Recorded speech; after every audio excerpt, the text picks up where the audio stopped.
It is my pleasure to call our Tennessee Board of Regents committee meetings to order this afternoon. My name is Emily Reynolds. Excuse me.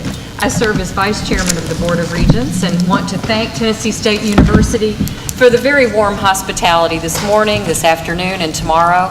I know with all of this setup, sometimes we may be more trouble than we're worth to have in town, but we are very honored to be on your campus and very much appreciate this opportunity to showcase TSU at this Board of Regents meeting and look forward to hearing from Dr. Glover tomorrow. We have several committee representatives from both Tennessee State and our TCAT, our College of Applied Technology here at Nashville, joining us today. We customarily have folks visit with us during our committee meetings, so it's a real pleasure to have their perspective and have them with us this afternoon. Dr. Artenzia Young-Siegler is currently the Faculty Senate Chair for this academic year, and I believe she will join us shortly, so I will introduce her at that time. Next up, we have Michael Johnson, who, as I understand it, has recently graduated from here at TSU. Yay, congratulations. A criminal justice degree, if I have that right, and Yes, you ma'am. were Mr. TSU this Yes, past ma'am. academic year. Tell us about yourself, Michael. Well, I'm from Flint, Michigan. My name is Michael Johnson. I'm currently a first semester master's in criminal justice, Master of Science in criminal justice graduate student here, and I've had plans on going to law school immediately after, simply from my inspiration from the Tennessee General Assembly, my internship that I had last semester. It was very fast-paced, and I loved it, so That's great. I like that. That's great. Welcome. And we're glad you found a good home here at TSU, so we're Thank very you. proud to have you with us. We also have Leslie Hall with us, a student at our College of Applied Technology here at Nashville. As I understand it, Leslie's in the drafting and CAD program. Tell us about yourself, please, sir. Well, ma'am, I basically moved here a little over a year ago. I'm a veteran of the United States Army. I was actually born here, decided to come back, meet some old family I've never met, start a new career. All my kids are grown, and decided to take up AutoCAD, and I'm enjoying it so far, and obviously loving Tennessee. That's great. Welcome you. home. Thank you. And you are a veteran of the Gulf War, if I understand it Yes, correctly? ma'am. Thank you for your service to No our problem. country. So we're very grateful. And Adam Wills is, I gather, Leslie's instructor, right? In drafting and CAD technology at our TCAT Nashville. Tell us about yourself. Lifelong Tennessean, been teaching at TCAT for 16 years, working in and around Nashville for almost 30, and really the last 16 at the TCAT have been the most rewarding, helping individuals like Leslie. It's been a real pleasure to be a part of their success. So. And as I understand it, you are a product of our system as well. Absolutely. I went to the Crossville State Area Vocational Technical School and studied drafting, and then as time went by, I went to Nashville State Tech and Austin Peay, and here I am. That's great. Thank you. Three very accomplished individuals. And the fourth just slid in on us here. We're thrilled to have with us Dr. Artenzia Young-Siegler, whom, as I mentioned a moment ago, is currently the Faculty Senate Chair here. Now, Dr. Siegler is another underperformer. She has a PhD in physiology and neuroscience and has taught here, I think, for about 13 years. Is that right? Tell us about yourself. Well, I'm Dr. Artenzia Young-Siegler. I'm the Faculty Senate Representative. I'm really excited to be the Faculty Senate Chair. I have 4 children, 11 brothers and sisters, and I'm from the country, somewhere in Texas. So I appreciate hard work, and I appreciate the fact that I'm able to influence the minds of young people. And I'm really excited to do that, and I do it because I love it. That's neat. Well said. And there's always been that very special Texas-Tennessee connection, right? Right. So we're glad you too have found a good home here in Tennessee. Now, Dr. Siegler did not tell you that she has another great distinction. She is one of the latest inductees in the $1 Million Club here at TSU, which means that you are a researcher who has been awarded $1 million or more on a grant? Absolutely. That's great. Me and about 4 other colleagues, we applied for a National Science Foundation grant through the Robert Norris Scholarship, and we received the grant, $1.2 million, to help train teachers like ourselves. That's great. Thanks to all 4 of you for joining us today. And I want to invite you to participate in whatever way you see fit this afternoon. We're going to roll through about 4 or 5 committee meetings. If you have questions or comments, please don't hesitate to be recognized by the chairman of those committees. We're just glad to have you with us. And again, to 4 extremely accomplished people, thank you for taking the time to join us. One more round of applause.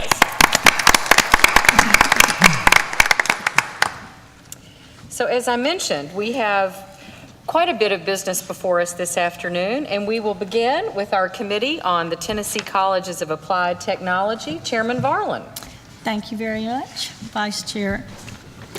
I'm going to start out with the first thing on our agenda today. The first item is the proposed program terminations, modifications, and new technical program implementations. And to help me out here, I'm going to ask Vice Chairman James King to address these proposals at this time. Thank you, Madam Chair. I'd like to take a point of privilege. It's always exciting to be on this campus and to be over in the ag building that we were in. As a former agriculture teacher, and I walked by the Wall of Fame, is my 2 mentors. The reason I'm in education today, their pictures are hanging on that wall over there. Dr. Lewis J. Wiley, and I think he is the reason I'm in education, because it was interesting. He is one of the most practical and one of the best mentors I've ever had in the world. But I primarily wanted someone to feel about me the way I felt about him. And that's why I went into education. And it's a pleasure to see his picture over there. Then Dr. Arthur Harris was agriculture teacher at Bolivar Central High School. And I did my student teaching under him and learned a lot about teaching, and knew that I'd never be as great as him. But I just want to comment that those 2 guys are really mentors of mine hanging over there. So, all right. As you know, our primary mission at the TCAT system is workforce development. We focus every day on that mission by training our students to be excellent employees and strengthen the economic development in our communities.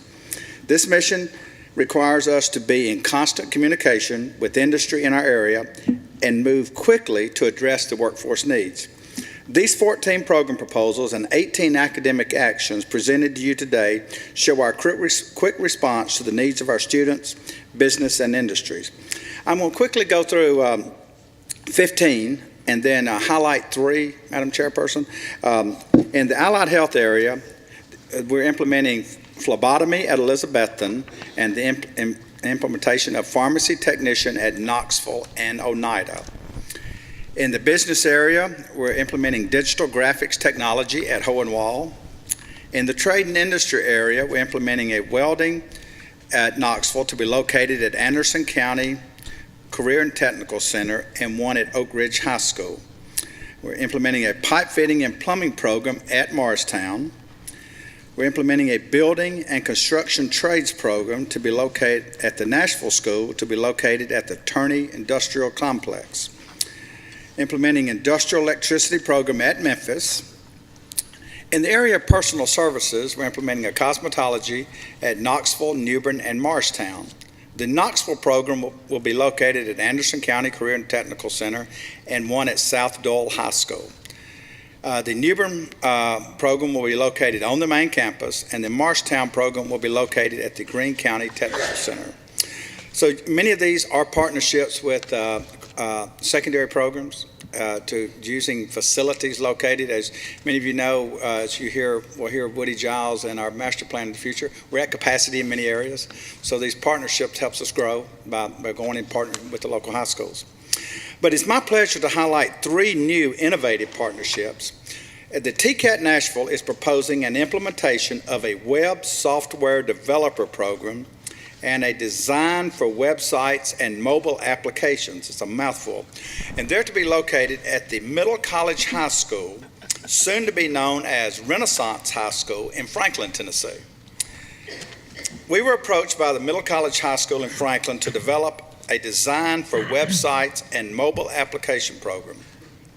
The Middle College is a school of opportunity for those students who show potential for success and may or may not have flourished in the traditional high school setting. The school strives to integrate technology into the entire curriculum. Our partnership will strengthen this mission and serve their students as well as adults. With an increase in mobile technology usage and due to the shortage of qualified software programmers in the Nashville metropolitan area, we believe this specialized training program is an excellent opportunity for individuals seeking employment. The information technology industry is experiencing an overwhelming need for well-trained software developers to build and maintain web applications, mobile applications, and other software systems. So this is an exciting partnership. This high school is innovative. They're trying to do creative things to create interest for these students, and Carol and I have had the pleasure of being over there. The local school director is excited about it. The next is a web software developer program also at the Middle College. E-commerce is expected to be a main driver of web developer growth in the next decade. As more companies offer or greatly expand their online retail presence, more web developers will be needed to build the websites consumers will visit to purchase their favorite products. Increased reliance on mobile search is another reason the industry's employment growth should remain strong in the near future. These training programs fit well within the mission and the purpose of the Tennessee Colleges of Applied Technology. And the one in Nashville is on the cutting edge of this new technology. Both programs will seamlessly articulate in the Computer Information Technology program and include various industry certifications. The last proposal is really an exciting opportunity, is to implement an advanced manufacturing program through the Jackson campus at the Lexington Extension campus. We're excited about this program and the potential it has for training high school students for the workforce in high-tech, high-demand, and high-wage positions in manufacturing. The need is high for production technicians, and the skill level for this position is higher than it's ever been. State Career and Technical Education at the secondary level has an advanced manufacturing cluster with 3 programs of study under it. 2 of the approved courses of study within these 3 programs are Principles of Manufacturing and Manufacturing Applications.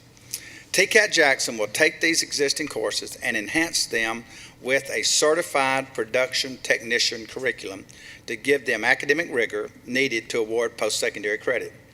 We are placing mechatronics trainers and green technology trainers into labs to teach high school juniors and seniors in Henderson and Decatur County under the proposed dual enrollment program called Advanced Manufacturing Technology. The interesting thing, the CPT program was designed by the Manufacturing Skills Standards Council and is nationally recognized credential that high school students can earn prior to graduation. They can go to work directly after graduation or articulate into the local TCAT in various programs such as machine tool technology, industrial maintenance, and Jackson's Advanced Manufacturing program. TCAT Jackson is to be commended for working with their local secondary partners, local industry, legislature, and community leaders to make this program a reality. You know, another important thing to note that Chancellor Morgan, Vice Chancellor Gregory, and I have all met with community leaders and legislative representatives in these communities, and there's a high level of excitement and enthusiasm for this program. And I think what's another exciting thing, it's unlimited potential for this to be modeled statewide. And I think the industries come together, the local leaderships come together. We had the opportunity for all 3 of us to meet with these folks, and we're really looking forward to something good coming out of this. There are 18 academic actions also included. It's in your material. As prescribed by our policy, the staff has reviewed the material and took appropriate actions. You can review those. Many of those are things that were inactivations or minor changes in the programs. And I'm available for any questions. Are there any questions? I have one question. Can you speak to why the program for AutoCAD has been cut? Do you think it's a possibility that a result of the downturn in the construction industry from '08, or is that a trend that you see going forward in the future? Are you talking about was it the online? It was an AutoCAD program that, was it just online you That's cut just out? online.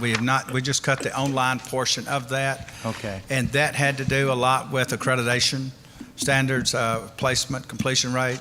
I think we're modifying, you'll see in the future, modifying those to more of a hybrid type. But this is a totally online. We're cutting that one out. Yeah, okay, thank you. Any other questions? Thank you, Vice Chancellor. We've heard the program proposals and academic actions. The staff has reviewed and recommended approval of these. Do I hear a motion to approve these proposals? So moved. Okay, second? Second. Okay, thank you very much. All in favor, please say aye. Aye. All opposed likewise. The motion carries. I believe that's, All right. You got another item? yes. Okay. The next agenda item is an informational reporting, which includes an annual program review. The material is in your packet, but I thought I'd like to highlight just a few brief points in that many of you may not be aware of. As you know, the TCAT served over 27,000 students last year. You don't think about that, but that's 27,000 students. That's over 10 million clock hours of training. Served over 11,000 students through customized special industry training programs such as Nissan, Amazon, Toyota, FedEx, VW, as well as many numerous small businesses. The statewide completion rate was 81%, which is up from 79 last year, which is in many cases, many times the national average. There were 17 schools with a completion rate of 81% or greater. The placement rate was 85% in the occupations related to their field of study. That's up from 84 last year. 15 schools were at 81% or greater. The statewide licensure pass rate's 96%. 16 schools had licensure pass rates of 96 or greater, with 8 schools at 100%. And these include programs that require state or national licensure, which is practical nursing, commercial truck driving, barbering, aviation. So it's every program that we have that requires a state or national licensure. You know, I just thought I'd share those few points. Or does anyone have any questions regarding this report?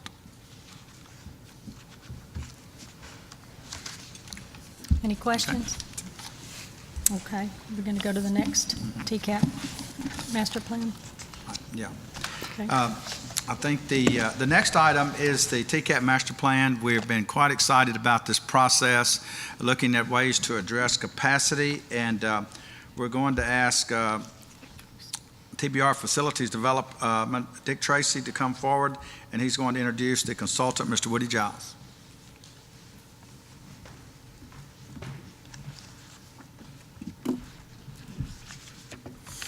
Good afternoon. Yes, this is an informational item, and we felt it was something that we needed to present to this committee. The last time a facilities master plan was done for the TCATs was back in, I believe, the early 90s. And I think it initially was an AVTS master plan that became the TCAT, or the TCAT master plan, or the TC master plan that's now the TCAT master plan. Carl Manka and myself decided, we've been working on this probably for about the last 4 years.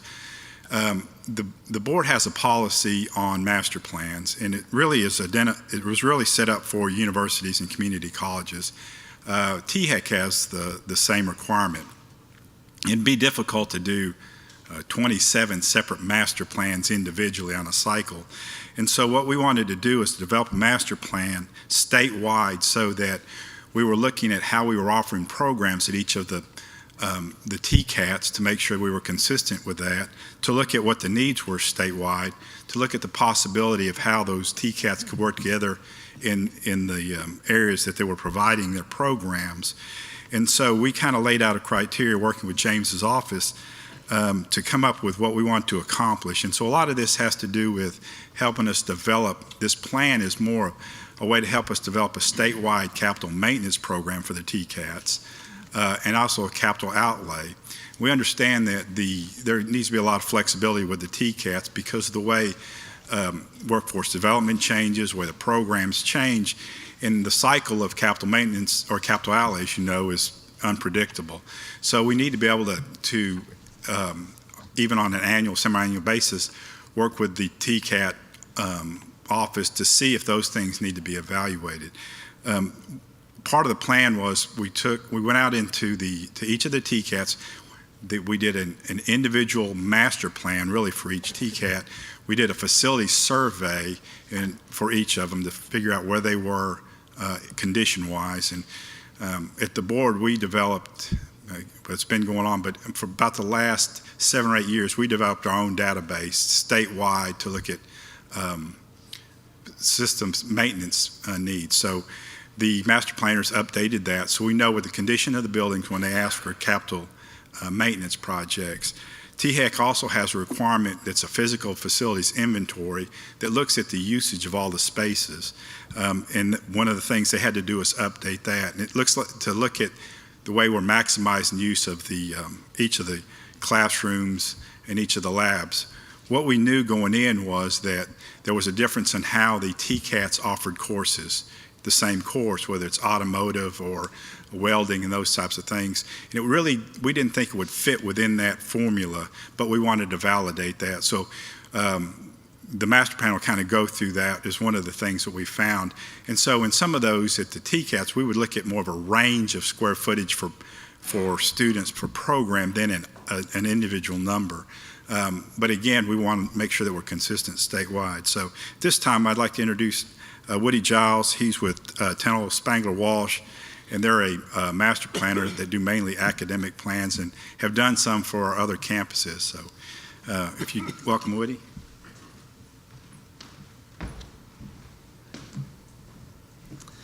Good afternoon. Again, my name is Woody Giles. I'm with TSW. We're a consulting firm out of Atlanta and have had the pleasure to do master plans for a number of community colleges and universities in Tennessee. So proud to consider Tennessee our second home.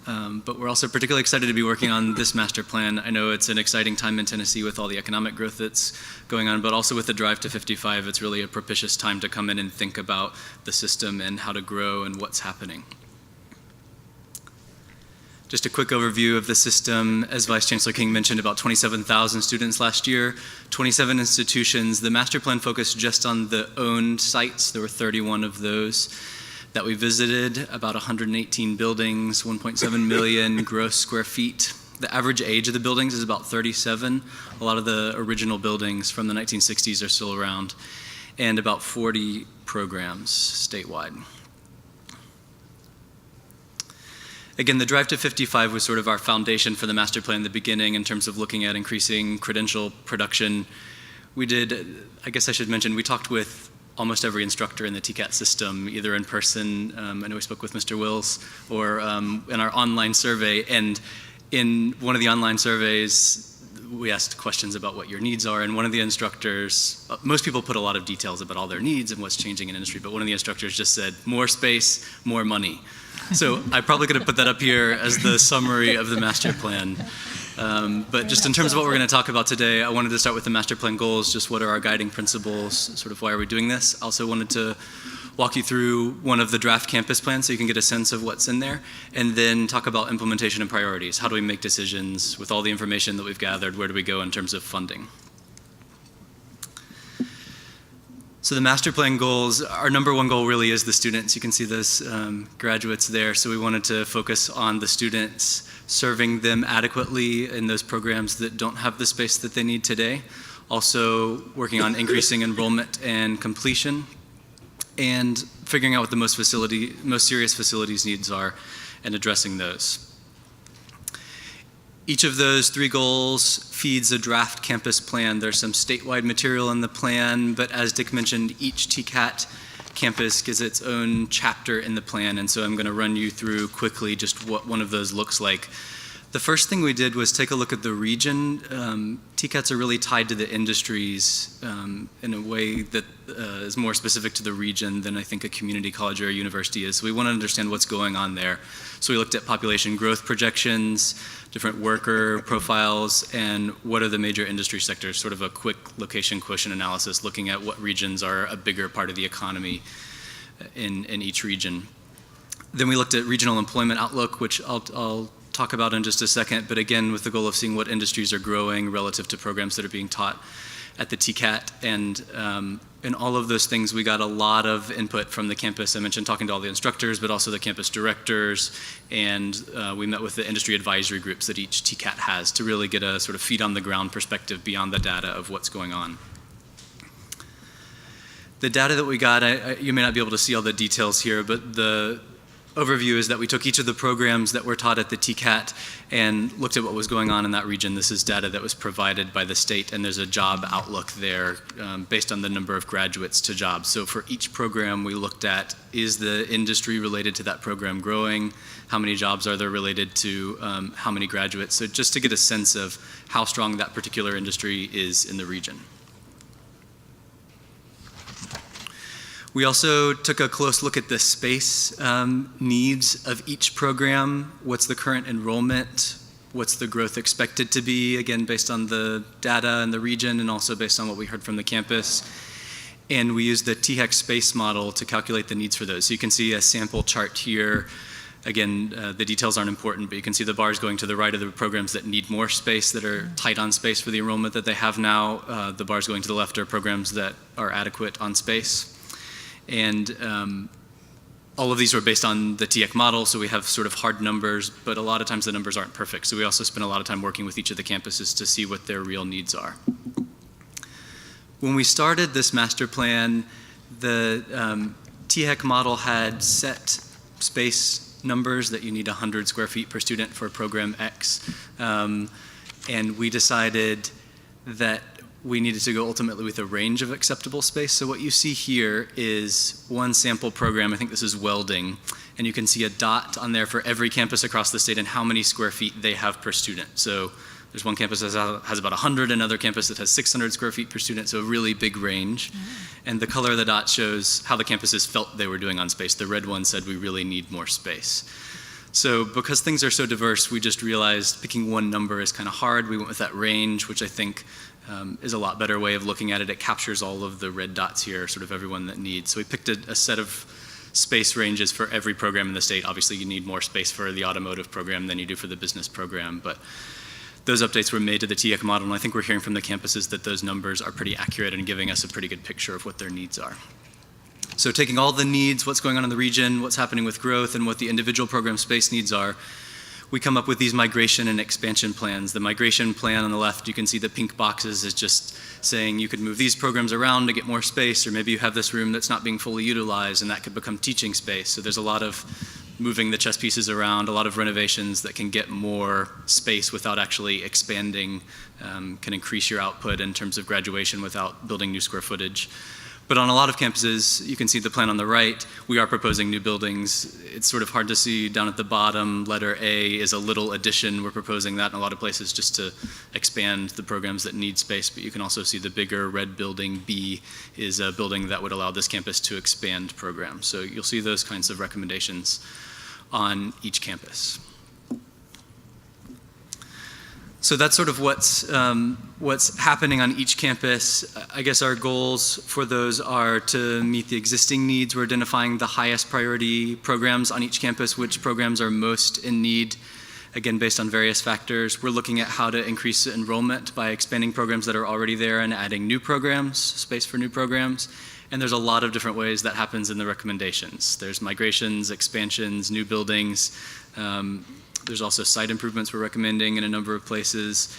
And there's also a lot of programs that can be created in leased space or off-campus space. As Vice Chancellor King was mentioning, a lot of those new programs are going into leased space. So that's another option for expanding things.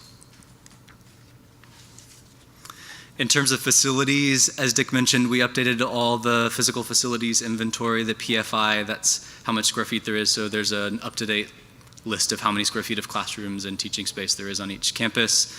The physical facility survey, the PFS, is the actual building condition survey, and we updated that for every owned building in the state. Just the sorts of issues we're seeing, the most serious issues were building enclosure, which is just the outer facade and windows and those sort of things, probably just the age of the building. There's a lot of cracking brick and windows and things like that that could be repaired. HVAC systems, again, just aging. Those are things that constantly have to be replaced. Restrooms and ADA access is an issue on a lot of the campuses. Some of the restrooms are still original, 50 years old. Electrical systems, just because the electrical demand of some of the technical programs is bigger than what they were when the building's constructed, and then roofs that are aging. So we'll have a list that'll help us prioritize what the buildings that are most in need and what systems are most in need that will help with that maintenance funding. In terms of the space and expansion decisions, there's a lot of data that we have out there that I think will help us make decisions about which campuses need the most investment and which need investment first. There's a lot of variables there. The cost of different kinds of space for different programs varies a lot. We want to look at how many new graduates we can get based on our investment, so we're really focusing on completion there. And we want to take a statewide perspective and make sure that all the campuses that are in need get something, so we're not focusing just on urban campuses or just on rural, but looking sort of statewide. We also looked at the regional population penetration rate, which is just a measure of how many people in the region are TCAT students, so we can see which regions may have a potential to grow because they're not reaching as many people in their region. There's a lot of diversity in the TCAT systems. This slide is just sort of an example of one of the sets of data we have to use to help us make these decisions. This is the amount of assignable square feet of teaching space per student at each campus across the state. So each of these bars is a campus, and you can see there's a campus that has 350 square feet per student, another campus that has 80 square feet per student. So there's just a broad range in terms of how tight the students are in there, how each campus uses their space, and how much need they have. So it's our job over the next few weeks to work with the Vice Chancellor and others in the TCAT system to sort of come up with a list of needs and priorities. That list of needs and priorities, again, will focus on our 3 master plan goals: serving the needs of the existing students adequately. That's through renovations and expansions. Increasing enrollment and completion, that's through expansions and space that adds room for new programs. And when we add all of those up, again, the master plan is sort of 90% complete at this point, and we don't have actual numbers, but the back of napkin estimate is there might be $75 million in project for new space and renovated space to address those needs. And we don't have an estimate for facilities needs just because that's more complicated, but we will identify the capital maintenance priorities based on what we've looked at. I'll turn things back over to Dick Tracy.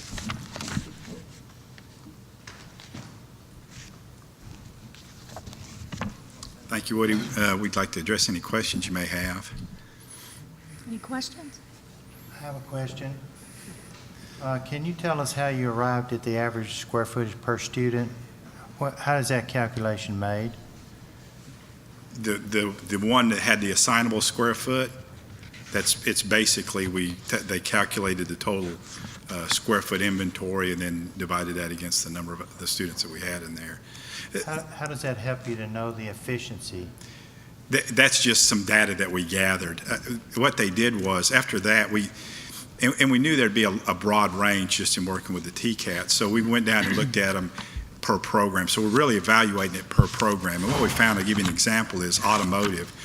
In automotive ranges quite a bit because some people teach automotive by bringing the engine in a small area, and some people bring the whole car in, or diesel. Welding, one of the things that the TCAT directors have done a good job at is adapting, because like Woody said, these buildings were built kind of the same building in the 60s for whatever programs they did at that time, and a lot of things have changed at that time. So they may be teaching a nursing class in a high bay space that could be better utilized, but that's the only space they have.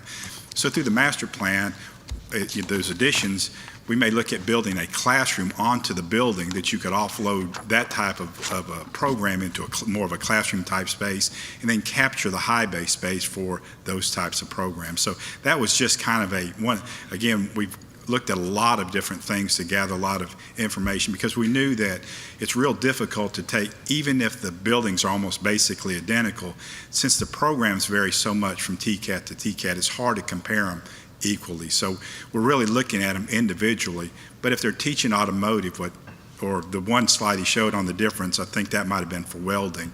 We want to look at the range, talk to them, and figure out what's the optimum for them to teach that program at that location, which could completely different than the other one. But as long as we evaluate that, we know that they're doing the best job with that space, and that's where they need additional space.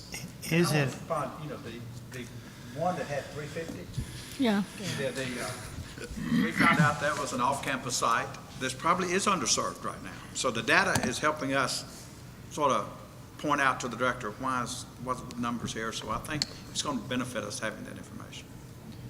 is it a valid measurement to try to determine the percent of time a specific facility is used?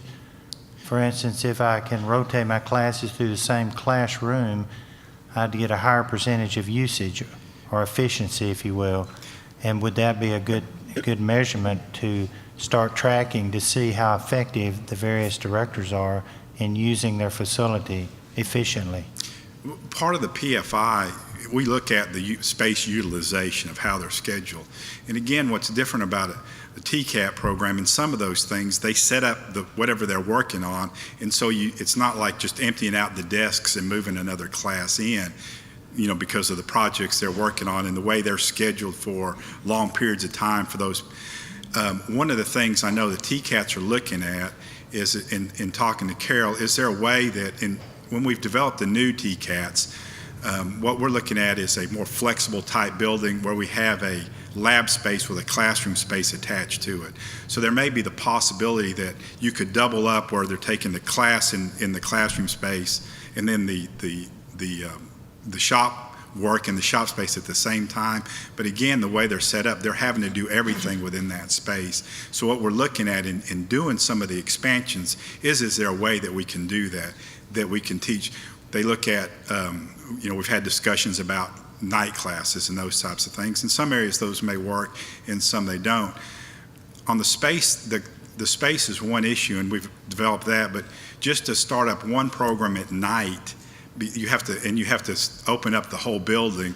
There's an overhead cost that may be fairly inefficient for one class. So those are things that we're evaluating with James. And I think what Woody was talking about is it's not that we're going to come up with a priority list, but a list of priorities. We've looked at each of those campuses, and again, we have to.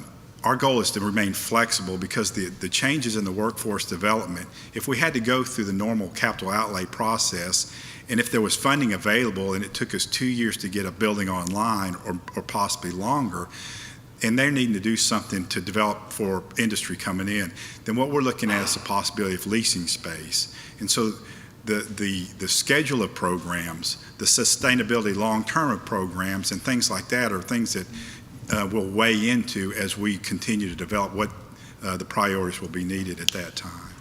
And in terms of utilization, the TCATs are a little different than, say, community college. You could say, why are you only teaching English at 8 a.m. on Monday and Wednesday, and the rest of the week the room is empty? But at a TCAT, if it's the machine tool lab, students are there every day of the week from 8 to 3, and so we didn't even run utilization numbers because everyone would get very high marks. So there's less room to play with there than there would be at a university. Thank you. Any other questions? Thank you. Thank you. Thank you. Thank you. All right, Madam, I think that's That all we have concludes. in our committee. Thank you, and thanks to Yes. your committee members for their input and presence today. We will move on now to the Committee on Business, Community, and Public Affairs, and we'll do a little swapping out of seats here with our chairman, Greg Duckett, Regent Griscom, who will arrive a little later, I understand. Regent Kisber stays put, Regent Markham, Regent Smith, and I don't believe Dr. Rhoda has arrived, but if he is here, he should join us as well. Okay. While we swap out seats, I just want to thank Dr. King for that reminiscence on his mentors who were honored here at this school. It's those folks that make an impact on all of us as we travel through life mean a lot, and it's a great reminder of the impact of Tennessee State University and this great agricultural school in particular. So thank you for that mention.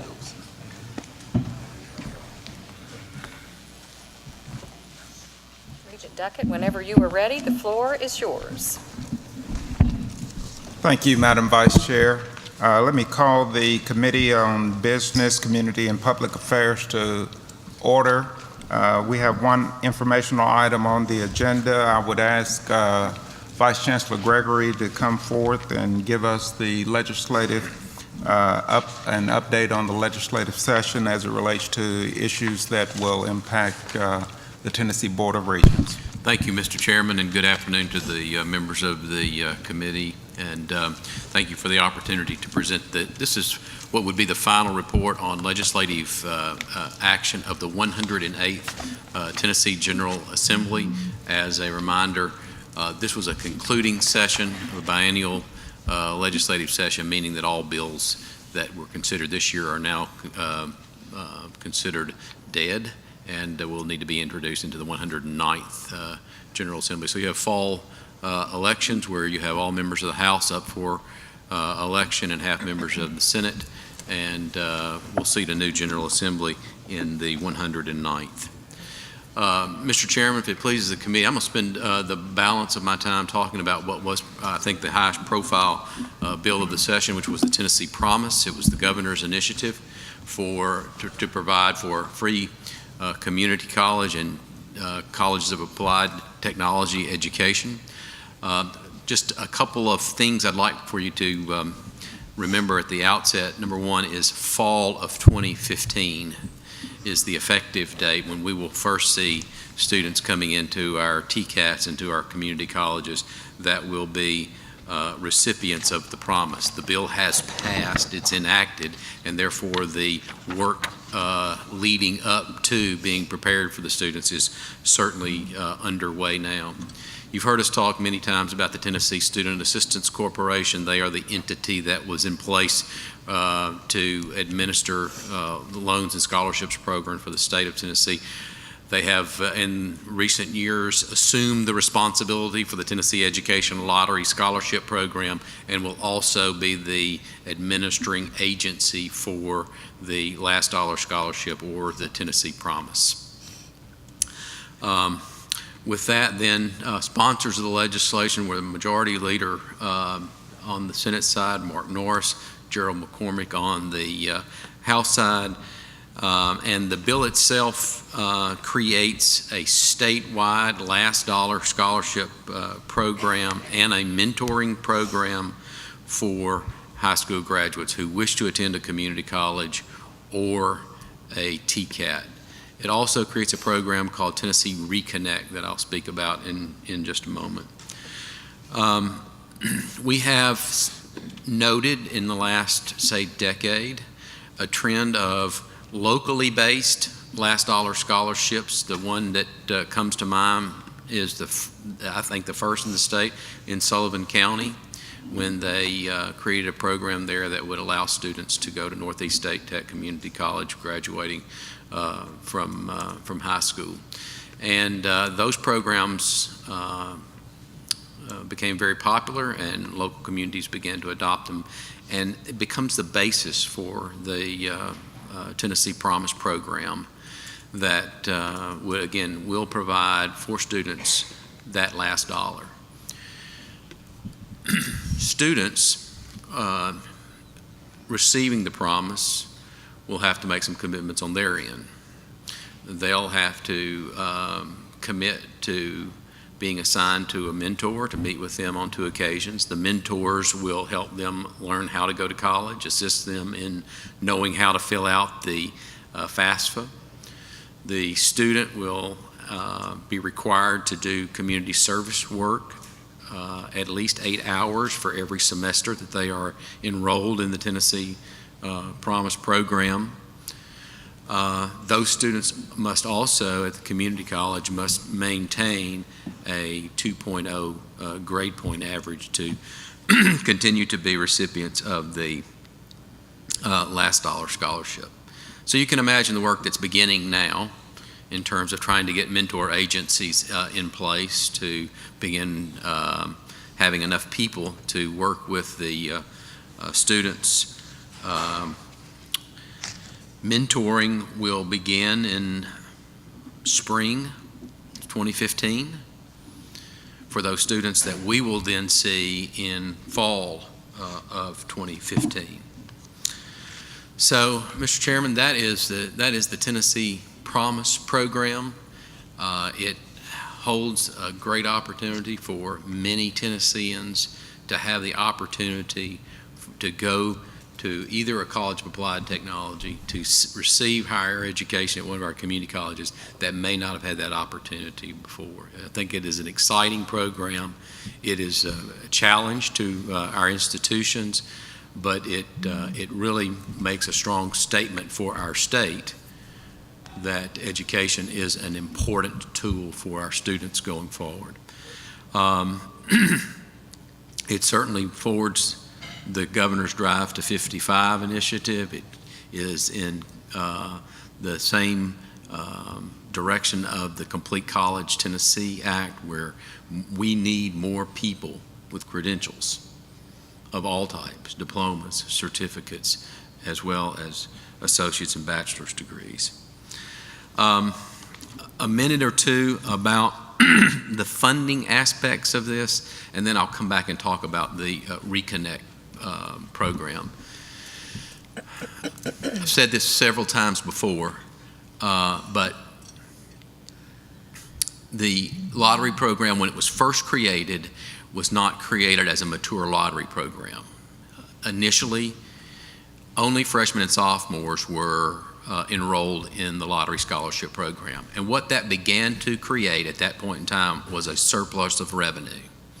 So year one, you had freshmen and sophomore. Year two, you had juniors. Year three, you had seniors. And year four, you had fifth-year seniors. And that really was considered at that point in time a mature program. So over a period of, say, the first 3 to 4 years, there was a surplus of, say, $300 or more million that was created because the expenditures of the program were not to the level of the revenue of the program.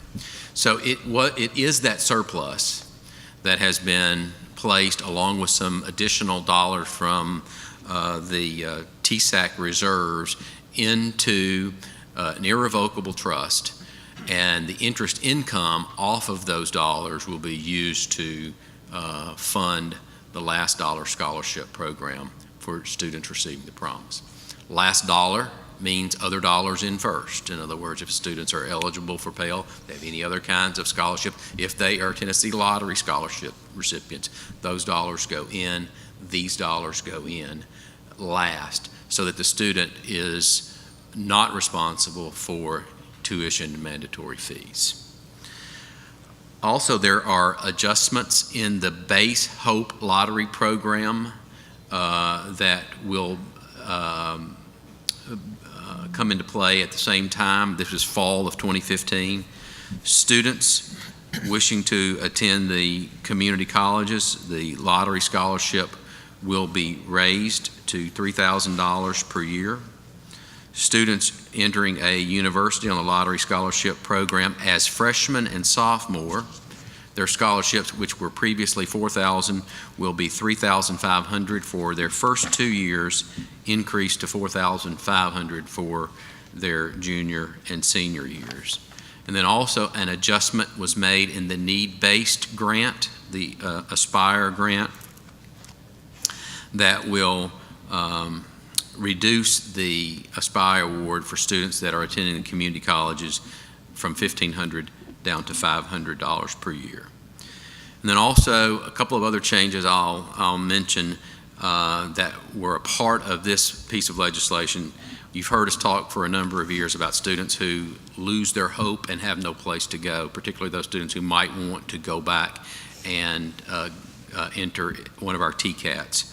This bill will allow for students who lose their Hope Award to be able to receive a Wilder NAFI Technical Skills Grant if they enroll in one of our TCATs. And then finally, an adjustment was made that will allow students to receive either 120 hours or 8 full-time semester worth of Hope scholarship, whichever occurs later. This would allow those students who are really advanced, taking high hours and reaching their 124 hours before they actually get to their 8th semester, to continue to have 8 semesters. A word or two about Reconnect, Mr. Chairman, and then I'll kind of stop at that point and let you ask me questions about the promise if you like. The Reconnect is a program for our TCATs, and it also is a last dollar scholarship for independent students. And essentially, these are students who are 24 years of age who want to come back and enroll in one of our colleges of applied technology. They can do that, and in doing so, can receive a last dollar scholarship, enroll in one of our programs, be trained, and become workforce ready. Students there must maintain satisfactory academic progress in order to be able to continue on to the Reconnect program. So the Promise, the Reconnect, fall 2015, last dollar scholarships, I think that's a good thing for our state. Mr. Chairman. Thank you, Vice Chancellor Gregory. Are there any questions of Vice Chancellor Gregory regarding the Tennessee Promise and or the Tennessee Reconnect? I got one quick question. How is the community service component of that, how's that managed? And is there a suggested list of what they should do, or how's that work? I don't know that I know the list itself. The discussion that had recently been going on relative to community services, when does it get done? And the current thinking at TSAC right now is that the student must be able to demonstrate that they have completed 8 hours of community service prior to the semester for which they are enrolling. So whatever that criteria becomes, and Chancellor, I don't know if you have a better sense of what is in the list or not. I haven't really paid attention to that, but whatever sort of falls in that list, it will need to be completed and certified as the student enrolls, let's say fall 2015, and then during their fall semester, they'll need to be working on 8 hours that they'll need to certify for spring of 2016. Right. Yeah, and in terms of the kind of service it qualifies, there's a great deal of flexibility for a student to identify an opportunity and then pursue it. This is patterned after the Tennessee Achieves, Knox Achieves, and Tennessee Achieves program, and they have historically been pretty flexible about what counts. But they're also pretty firm that it can't be things that you do for a family member. It can't be things that you would normally be expected to do as your own personal responsibility. It's got to be outreach. So they look at that, evaluate that, but they're pretty flexible about what that can be. Any other questions? I have a question. Yes. A point of clarification here, that Tennessee Promise is only for students who are going to attend a community college or TCAT. Is that correct? That is correct, and they must attend in the fall after they graduate in the spring. Okay. So they can't wait. They must come straight out, and it is not eligible for universities. It is for community colleges and TCATs. So students who graduate from high school and choose to go to a four-year college instead, that money is not available to them? That's correct. Okay. And another thing, have you considered the impact that it's going to have on your four-year institutions? It's a great question, and I'm not sure that we know that or will know that until we actually get involved. It's hard for me to think that there will not be some students that, because of the financial incentive, will elect to go to the community college, particularly with the work that the Board of Regents have done with the Tennessee Transfer Pathways that put students on the very clear path to be able to move into the university seamlessly. So I think that it could have some impact on those students that would be going to the university. I cannot quantify for you exactly what that number might be. If I could, I share with you a little bit of the information that was used in developing the fiscal note. You know, every piece of legislation that gets introduced, there has to be a fiscal impact statement done on what that legislation would cost if it were enacted. And in developing the fiscal note for Tennessee Promise, the administration looked to, or Fiscal Review Committee and the administration looked to a study that was done by the University of Tennessee Center for Business and Economic Research that looked at Knox County, where the Knox Achieves program, which this is being patterned very much like Knox Achieves. And they tried to examine the behavior of students in Knox County, where there was a last dollar scholarship program, compared to similarly situated students in the counties around Knox County. and then tried to then extrapolate those findings to a statewide setting.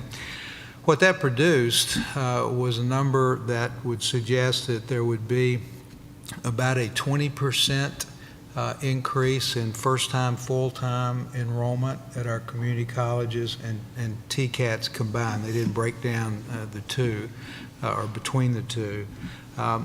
And of that 20%, and that actually, once the program is fully mature, works out to about 5,600 students.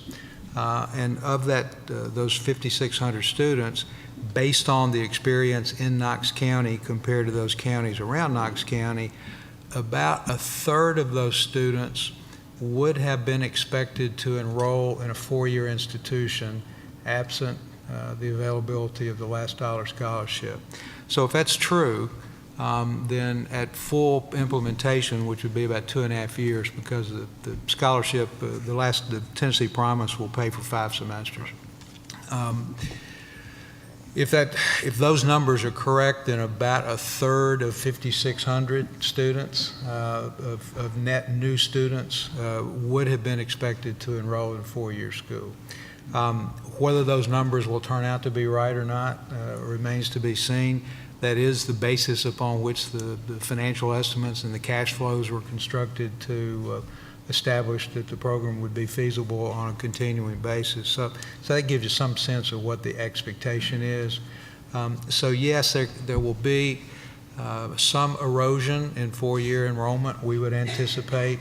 Not a huge number when you consider statewide public-private institutions on a combined basis, but like everything, it won't play out exactly the same in every part of the state. So it remains to be seen kind of where that impact is felt. While it could have an impact, or undoubtedly will have some impact on four-year enrollment, on the other side of the transaction, if it is successful in encouraging more students to attend post-secondary education, to be more successful, then we would hope to see increased enrollment, increased transfer activity from community colleges into four-year schools for those students that are in programs that are aimed toward four-year or higher credential. So it'll be interesting to see how that plays out. Yes, very interesting. Just one more thing. So as far as funding for institutions based upon enrollment, so is there going to be some sort of moratorium on cutting of funding pending the outcome, the actual numbers? Not that it has been contemplated or discussed.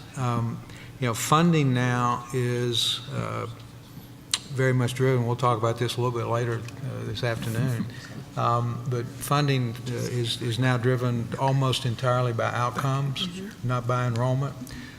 So from a community college's standpoint, students who come to them as a Tennessee Promise student, the student will have the wherewithal to pay their fees, but the institution will receive funding based on outcomes achieved with those students. And in terms of kind of how that will impact the state's funding formula, there really hasn't been any anticipation that it will change at all. We'll still be on an outcome-based formula. As we'll discuss later, hopefully the state will be in a position to fund those outcomes in the future, unlike the current year. Thank you. Okay. Michael?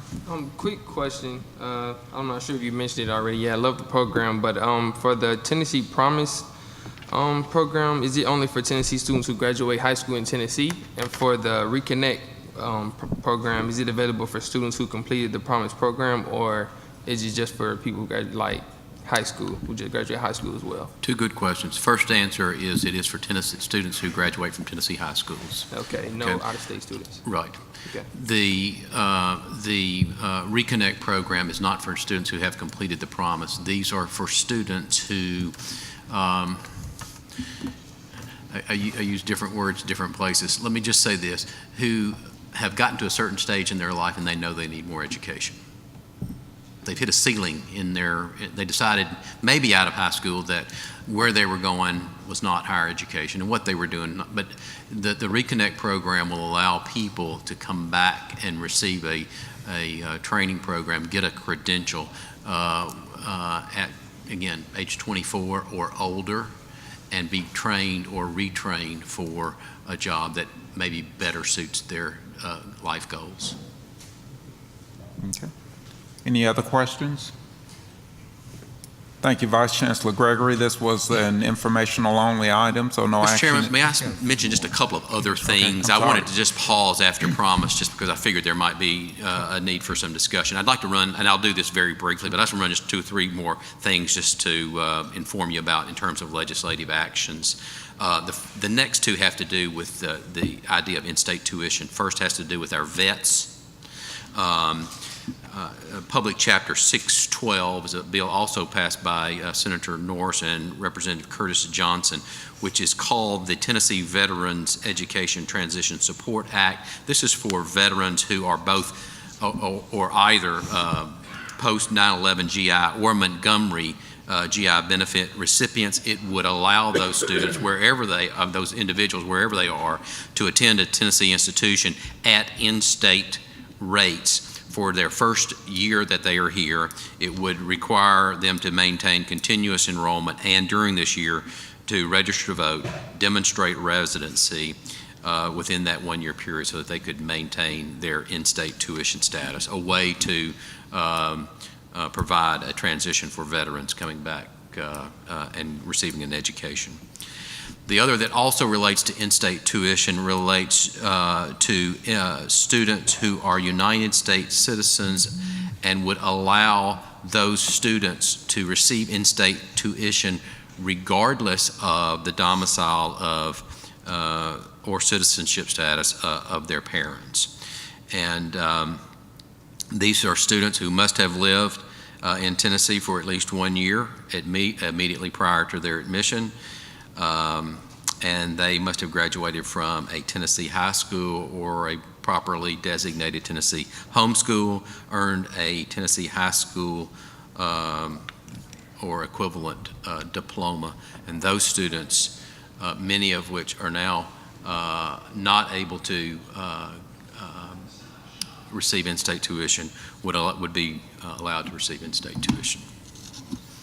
A couple of other bills that relate to governance. One is, you realize we underwent a performance audit over the past year, and that the end result of a performance audit is a sunset bill that either extends or restricts your agency.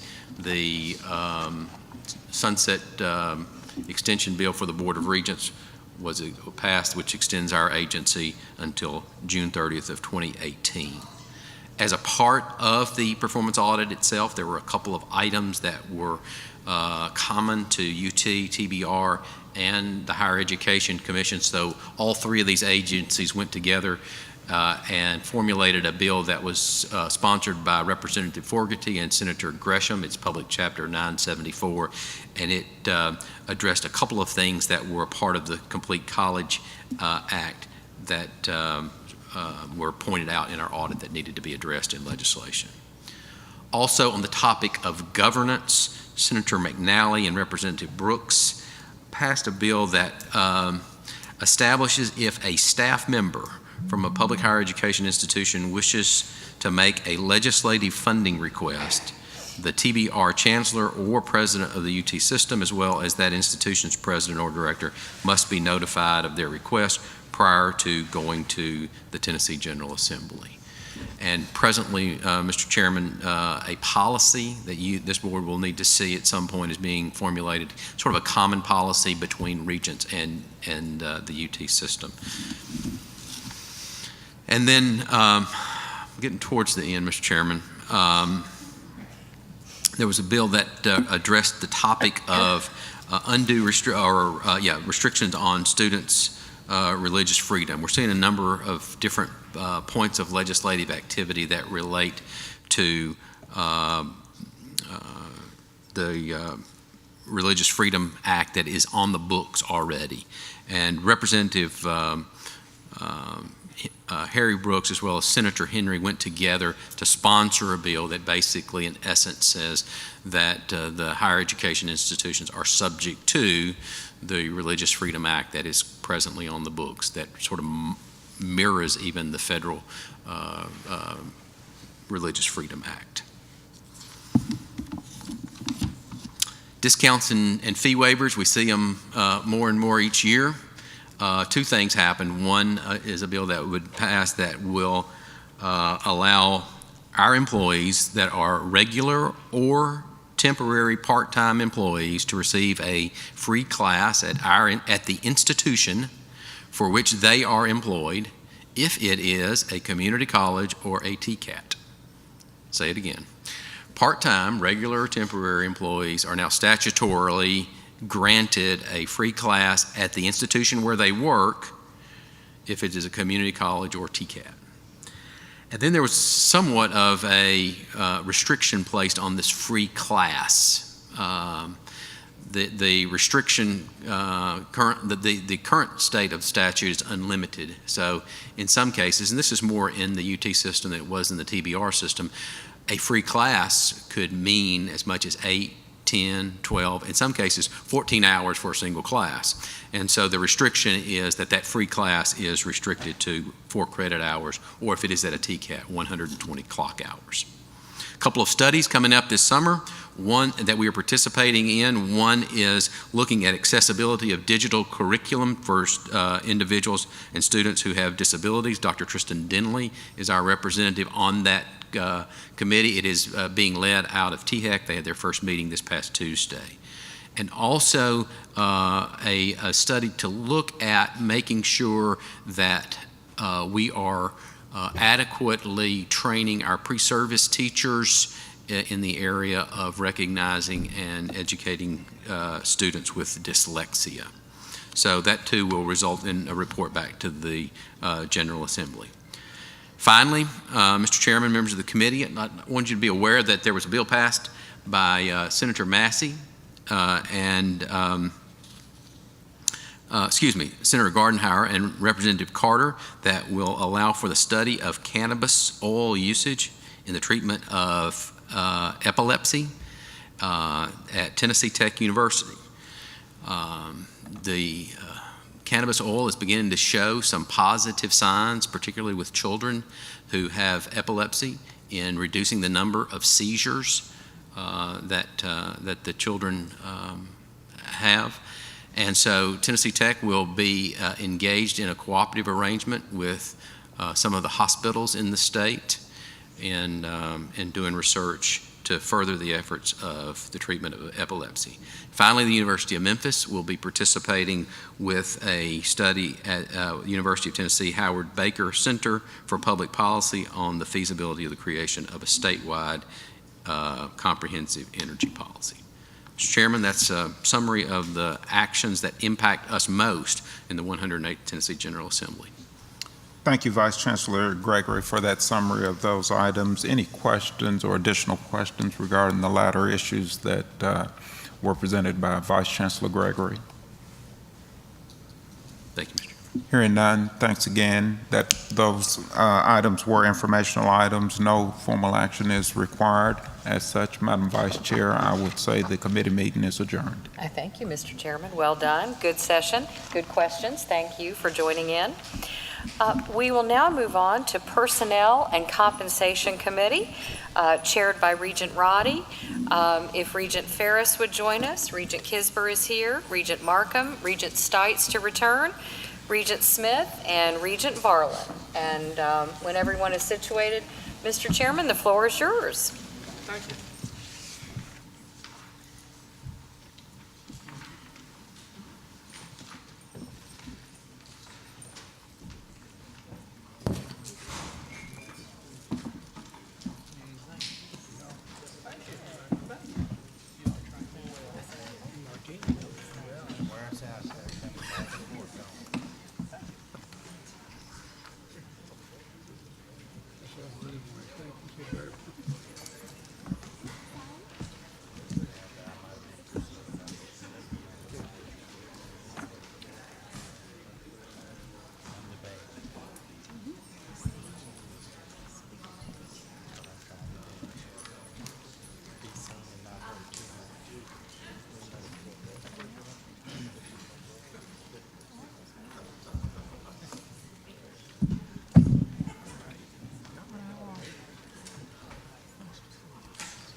Detecting the presence of a quorum, I am calling the Committee on Personnel and Compensation of the Tennessee Board of Regents to order.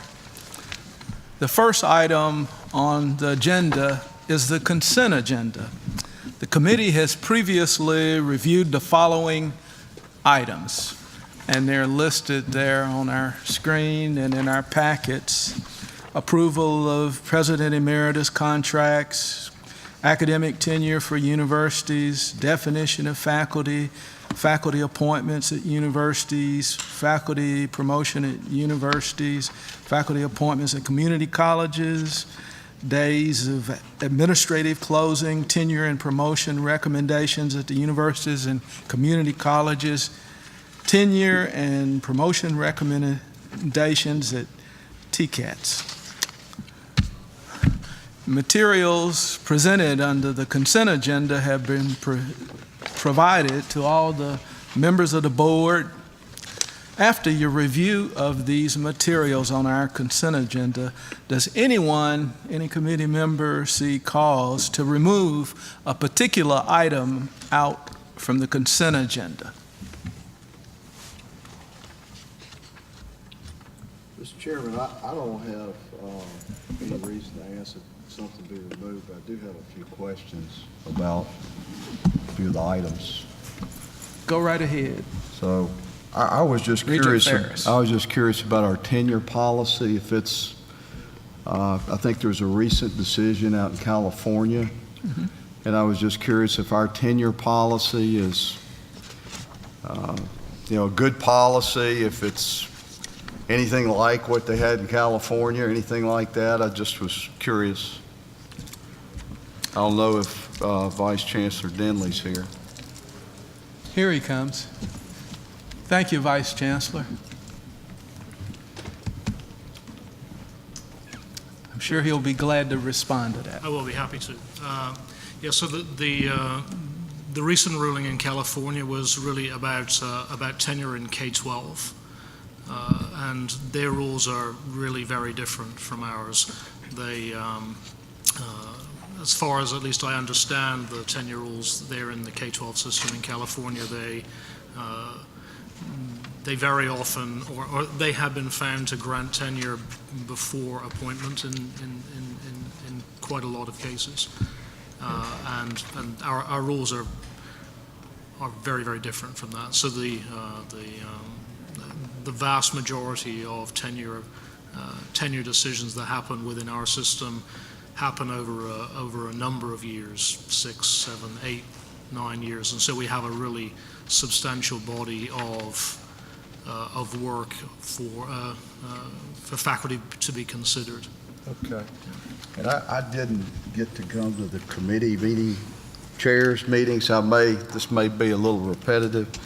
But what is the reason for, the changes to the guidelines, adding senior instructor, master instructor? What's the difference? What are we doing there? Sure, I'll be happy to address that. So really, actually, this grew out of some discussions with several university presidents. So we, especially at our four-year schools, we have faculty who are primarily charged with instruction. So instructor faculty, they just teach classes. They don't in the main engage in any kind of research. They teach classes. And then we have professorial faculty who have a combined role, that they teach classes and also have a research role as part of their position. Typically speaking, up until now, instructors have been hired on a one-year contract, on a rolling one-year contract, and employing people with specialized skills on a one-year contract is pretty challenging. And so a number of the university presidents asked if we could take another look at how it might be that we would be able to hire instructor-level faculty at our four-year schools. And so we convened a task force actually from across the system to look at that, and their recommendations were twofold. First of all, that we would create the option of a new rolling 3-year contract. So that none of the things that are suggested today are in any way forcing people's hands. They're simply adding to the plate of options that would be available. So one possibility would be to, rather than hiring an instructor faculty on a one-year contract, there would be an option of instead hiring them on a 3-year contract, and at each satisfactory annual review, that 3-year contract could be renewed should the university choose to do so. That allows for a more permanent kind of arrangement with that faculty member, and that was very much the feeling of the presidents and provosts who brought this forward, that creating a contract like that would allow them to be able to recruit some people that otherwise they wouldn't be able to. It's also the case that currently instructor level faculty, once they are hired as instructors, then that is their role on campus, and there is no opportunity for advancement, no real opportunity for a career ladder, and some of them may be in those positions for some considerable time. So this instructor, senior instructor, master instructor then creates, if you like, a way for them to grow in their position and to recognize some level of seniority and some level of growing role at the institution. These are people who have a very significant contribution to the educational role of the institution, and so recognizing that and allowing them to feel like they're part of the academic community was felt to be very important. So there's a lot of changes to make those two small adjustments, but that's really what you're seeing in all of these changes. Thank you. I have one other question on the Go right ahead. Emeritus contracts. What's the total amount that we're spending on President Emeritus contracts? I don't know that I have that number for you. I can provide it for you later. I have to do the math. Okay. That's all I have. All right. Are there any other questions from the committee pertaining to our consent agenda that you'd like to ask our guests or members of the committee? All right. If there are no further questions, we'll proceed with a motion to accept these items under the consent agenda. Do I hear a motion? So moved. We have a motion. Second. And a second. Motion from Regent Markham and a second from Regent Ferris. I think, let's see here. All those, this doesn't require an itemized vote, but all those that are in favor, please say aye of the motion. And likewise, those that are opposed would say nay. The motion carries unanimously. And we'll move to our second item. The committee will review and consider for approval the institutional request for new and amended compensation plans by Austin Peay State University, Dyersburg State Community College, East Tennessee State University, Pellissippi State Community College, Roane State Community College, and the Tennessee College of Applied Technology, the TCATS. The committee will hear the presentation and act upon the plans as a group, and at this point, we'll call on Vice Chancellor Dale Sims. Thank you, Mr. Chairman. Good afternoon, members. Good afternoon. Just as introduction to this item, the board maintains a guideline, PO43, that requires every institution to have in place a board-approved compensation plan. That compensation plan is designed to ensure that the structure of salaries, et cetera, within an institution are consistent and fair for all the employees of that institution. And importantly, that plan is adjusted or reviewed periodically to ensure that the salary structure embodied in the plan is close to market, if not at market rates. Today, as the chairman has noted, you have 2 plans before you, 6 plans, 2 new plans and 4 plans with amendments. The details on all of those plans are included within the board materials that you have had access to. Mr. Chair, I'll mention a few brief comments on each of the plans, and we'll be happy to respond to questions that members might have as I go through it. Probably should say at the get-go here too that these plans have been reviewed in the system office by an interdisciplinary team, representation from the academics area, from the TCAT office, finance, and HR. So that group has reviewed these and found them consistent with past practice and the board guideline. In terms of the Austin P plan, they are requesting an amendment to their plan that in essence adjusts the clerical component of their plan to be more consistent with the other elements of their plan in terms of methodology for arriving at target salaries. Austin P, like most of our institutions, their plan is divided into a clerical, a professional, an executive, and faculty plan. So they're attempting to make each of those components internally consistent with one another. Dyersburg State, their plan, they're asking that it be amended to provide that for faculty promotional adjustments, that there be a uniform 5% adjustment. Currently, those adjustments can vary based on rank. East Tennessee is adding additional institutions against which they compare to determine their market. At least one of those groups of institutions that they're adding are specific to institutions with medical schools. Pellissippi State is bringing forward a new plan. Their existing plan is over 10 years old, is somewhat long in the tooth. The salaries, that salary plan is off market by considerable amounts in certain areas and needs to be updated. Roane State is bringing a new plan forward that is, again, about 6 years old, uses market as their target for their salaries, so it's an updated, complete plan.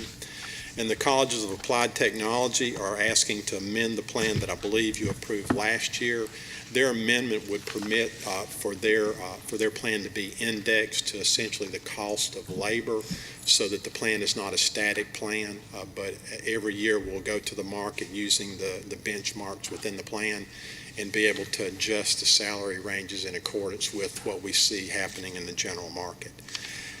Mr. Chairman, with that description, I'd be happy to respond to any questions members might have. I'll say again that these changes and new plans have been reviewed and determined consistent and appropriate for your favorable consideration.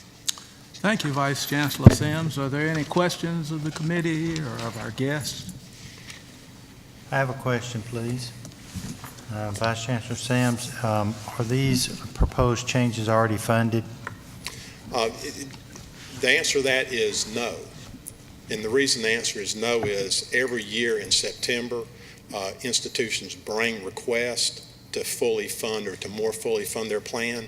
So this creates the structure, and then in September, they will bring proposals to you saying we have the money to fund, partially fund, fully fund, et cetera. So your action today does not create an obligation. It creates a structure against which they may bring proposals later.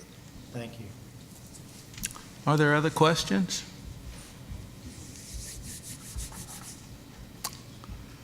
All right.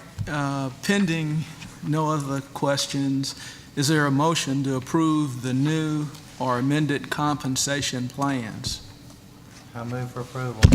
All right, we have a motion. Second. And Jonas, was it? Yeah. A second for Regent Kisper. This will require a roll call, so Madam Secretary, we would ask you to call the roll, please. Yes, sir. Regent Ferris. Aye. Regent Kisber. Aye. Regent Markham. Aye. Regent Roddy. Aye. Regent Smith. Aye. Regent Stites. Aye. Regent Varlin. Aye. The motion passes unanimously. Thank you. As the third and final item, the committee will review and consider for approval faculty promotional increases from the universities, community colleges, and Tennessee Colleges of Applied Technology. And we'll call again on our very able Vice Chancellor Sims. Mr. Chairman, you've just damaged your credibility with many people. Members, as part of your consent agenda, you reviewed and acted on various faculty promotions. You granted those promotions. Each of the compensation plans that are maintained by institutions provide for various salary adjustments upon promotion. What you have before you under this item, and again within your board material, you have several pages of salary adjustments that consistent with the compensation plans maintained by our institutions. Faculty members being promoted would be qualified for these salary adjustments outlined. The staff in the business area have reviewed the promotions that are included in your materials, have determined that only those faculty members that were promoted are included on those rosters, and that the adjustments that are being proposed are consistent with these compensation plans approved at each of your institutions. Based on our review, we would recommend the approval of those salary adjustments as being consistent with the compensation plans and being consistent with your prior action in approving faculty promotions. With that, Mr. Chair, I'll be glad to try to respond to any questions you may have. Thank you. Are there any questions? I just have a Regent question Ferris. similar to what Regent Stites asked a moment ago. Are these promotion amounts included in the tuition increases that we have, or is this for next year? These salaries would be for next year and would not be in anticipations of tuition adjustments. They should be covered within the base budget of the institutions. Are there other questions? Mr. Chair, if I may, Yes. the number escapes me now, but the total value of these adjustments is right around $1 million in total spread across the system. There's 354 adjustments. As you've probably noted, virtually every institution has some level of these. So, Regent Ferris, in answering your question, all this would fit within the current budgetary environment that institutions are maintaining. Any additional questions? Hearing none, is there a motion to approve the recommended faculty increase promotions, the salary increases? So moved. We have a motion from Regent Smith. Second. And a second from Regent Markham. This motion will also require a roll call. Madam Secretary, please call the roll. Regent Ferris. Aye. Regent Kisber. Aye. Regent Markham. Aye. Regent Roddy. Aye. Regent Smith. Aye. Regent Stites. Aye. Regent Barlin. Aye. The motion carries unanimously. Thank you. This concludes our agenda for the Committee on Personnel and Compensation. Do we have a motion to adjourn? Second. Thank you. Meeting adjourned. Committee meeting adjourned. Thank you. Efficiently done. Thank you. And our Vice Chancellor even got a shout out, so that was impressive. Thank you, Regent Roddy. We have a robust agenda with our remaining two committees this afternoon, beginning with the Committee on Academic Policies and Programs and Student Life. And with that, if Regent Thomas, who chairs the committee, would come forward. Regent Duckett to return. Regent Ferris obviously is here with us. Regent Humphrey, please join us. Regent Barlin and Regent Wallace. Thank you.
you are ready, Mr. Chairman, your committee is assembled. Thank you, Madam Vice Chair. I am Bob Thomas, and I'll call to meeting the Committee on Academic Policies and Programs. We have 7 items on the agenda. Some of them require a vote, but they will all be voice votes, no roll calls. I'll first call on the first item on the agenda, the approval of new degree programs. There are 2 parts to this item, the programs for universities, and secondly, the program for the community colleges. I first call on Vice Chancellor Tristan Denley to present the programs for the universities. Vice Chancellor Denley.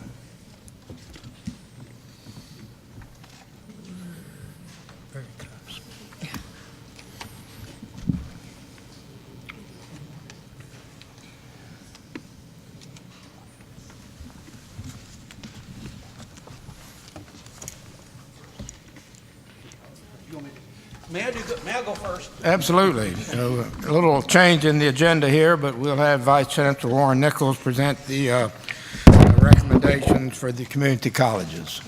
Thank you, Chairman Thomas. Members of the committee, this is just the way our slides are built, so it makes it easier if I go first. No problem. Thank you, sir. Today we have 5 proposals for our community colleges to bring before your consideration. With your permission, we will present all 5 proposals, address any questions, and then request your approval of the 5 proposals. The first is Cleveland State Community College proposes to establish a new Associate of Applied Science in Medical Informatics to be implemented in fall of 2014. This proposed degree will prepare students with skills required for entry-level positions related to information technology in the health field. This program will be delivered on Cleveland State's main campus and is one of 6 degree programs in medical informatics at our community colleges, which was supported through the RX Tennessee grant from the U.S. Department of Labor, where Cleveland State received $12,000 for startup costs.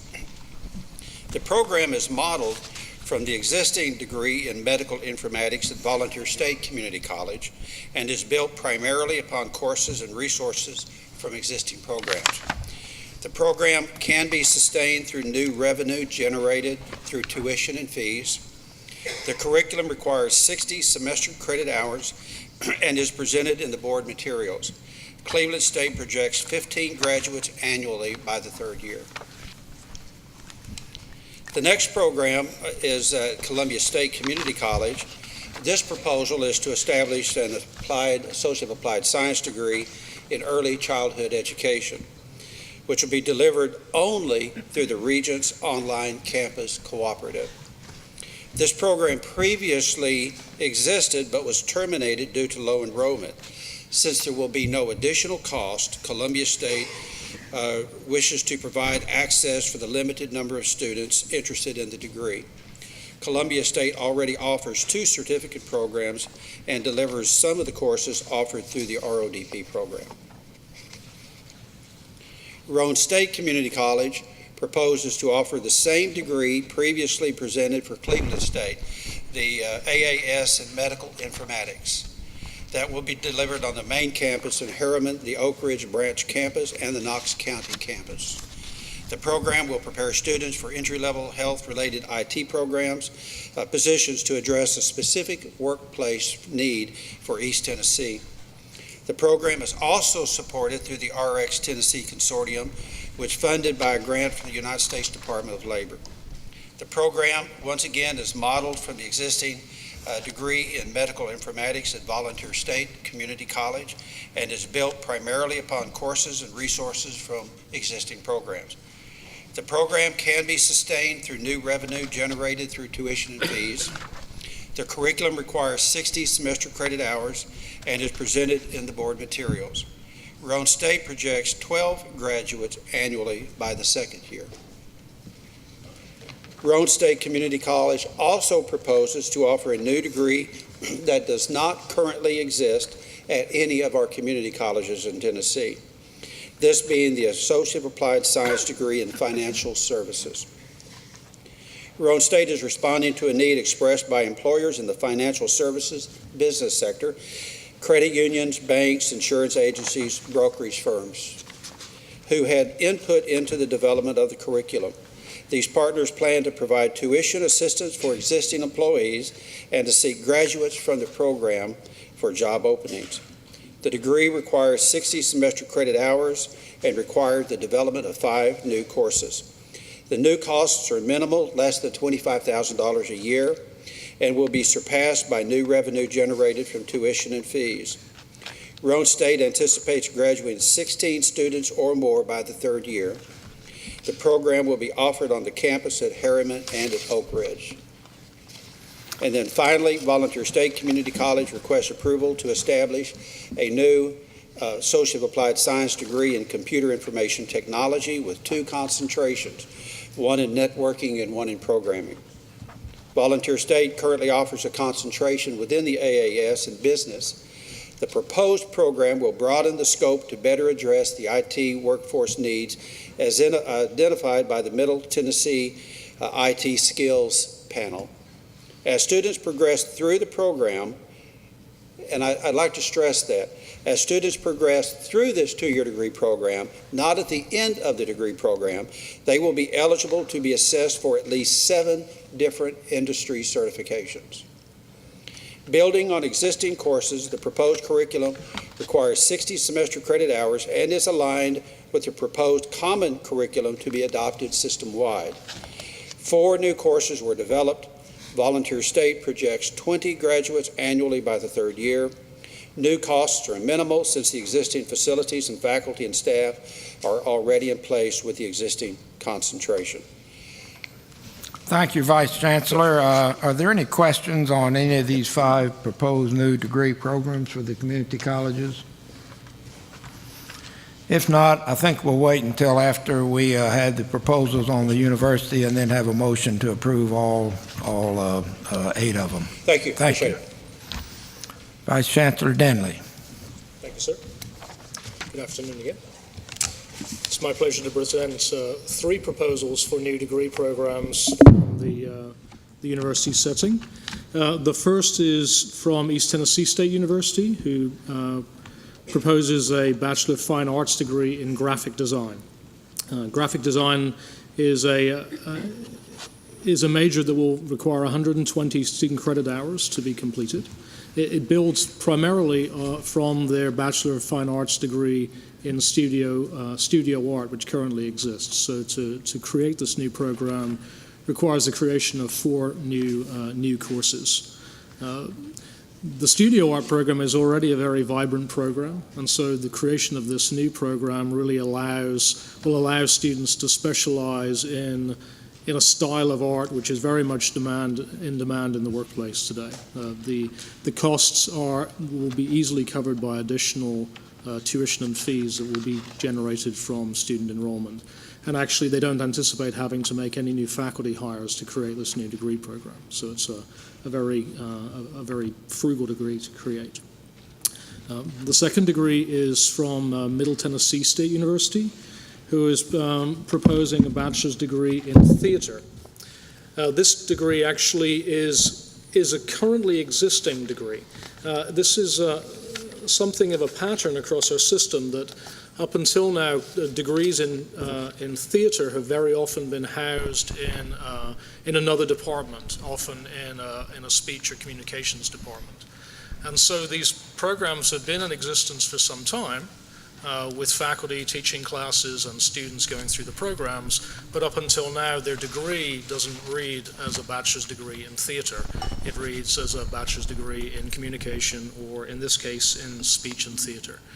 So this is a recommendation actually from their accreditors to take this degree and separate it out as a standalone degree, and that way when students earn this degree, their degree will actually acknowledge the specialist that they developed. And it also allows this program to be an accredited program, which is also something that's very attractive. So again, this program actually will require no new resources at all to be able to create. It's simply a recognition of a standalone degree. The last program for your consideration is actually from TSU, from our host today. And this is a new Master's of Science degree in computer science with a concentration in high-performance computing and bioinformatics, and a second concentration in cybersecurity. So I probably don't need to persuade you of the pertinence of a degree in exactly this kind of focus. There's a tremendous amount of demand today for expertise in high-powered computing. I think even yesterday's Amazon announcement is a demonstration of the fact that this kind of computing power is exactly the kind of expertise we would like to see in our system. And this will be a unique program across our system. They anticipate being able to fund the required costs from the additional tuition and fees that will be generated from enrollment. And when it comes to maturity, they estimate graduating over 30 majors a year. So this will be a very exciting program when it's in existence. All three of these degrees are proposed to begin in fall 2014, should they be approved. Pardon me, begin when? Fall 2014, so this coming fall. Thank you. Are there any questions for Vice Chancellor Denley on these three additional programs? Mr. Chairman, I have just a general question of Vice Chancellor Denley.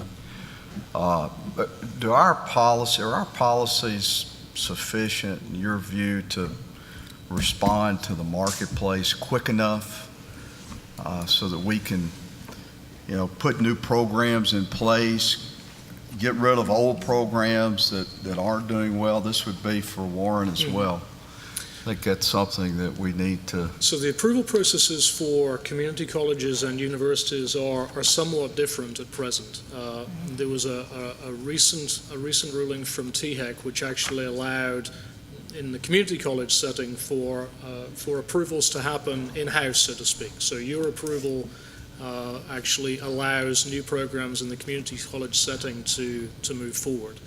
In the university setting, that's not the case. Your approval then moves on to THEC, who then have final approval over the addition of new bachelor's and master's and PhD programs in the university setting.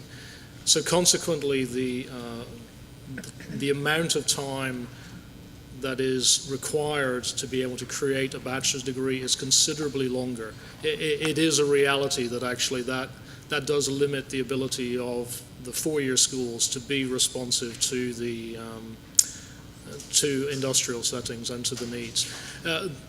We actually right now, as it happens, are just about to begin a moratorium that THEC has actually declared for the next academic year. So come July 1st, THEC has said that it will not entertain any new proposals for degree programs for one calendar year. And during that time, we will be working with THEC to renegotiate and redefine the approval process for new degree programs. They seem very responsive to having that discussion, and we very much hope that from that discussion we can craft a process that will allow us to be more responsive. But your comment is very well taken, because at present it takes something around a year and a half to be able to begin a program and go through all of the approval stages. I'm just trying to understand what the purpose would be for that. I guess it's not a state law. It's just a policy or something. The purpose of having THEC review whether or not we decide that a program is good or bad for our system. I believe it's actually state law. It's actually in statute, I believe, that THEC has that final approval. THEC has that responsibility under law, and it's really, I think, a great opportunity that we have, as Tristan just described, to work through over the next few months with THEC, that process. Many of the policies, many of the procedures that were set up were set up in an environment when we had an enrollment-driven formula. So the state's interest in some respects was in making sure that programs that were being created by institutions were programs that made sense from a state interest standpoint, that weren't overly duplicative of other programs that existed. And frankly, I think there was some thinking that to make sure that we weren't just creating stuff in order to generate more seats being filled on the 14th day of the fall semester. Well, in today's world, it's a whole different environment. There's very little incentive on the part of our institutions to create programs that they don't believe are going to be productive. If it takes an investment of resources, then there's a kind of implied within the outcome-based formula environment is you believe that that's going to generate outcomes. THEC still has a role to play in trying to arbitrate among institutions and between the systems to make sure that we're not unnecessarily duplicating programs that are available already. But I think we'll see a much more streamlined process come from this review that will enable us to be more responsive to the industry, to business and industry as their needs change and our programs need to change to accommodate those needs. One of the things that Warren mentioned in I guess it was the Vol State program, this is the first of what we hope are several changes that you see that are directly responsive to what we have learned from this new interaction with business industry through a regional skills panel that we hope is an idea that gets broadened across the entire state, but where we specifically understood that we were missing the mark, that there were some things that were needed by the industry that we really hadn't structured our program in a way to meet those needs in the best way possible.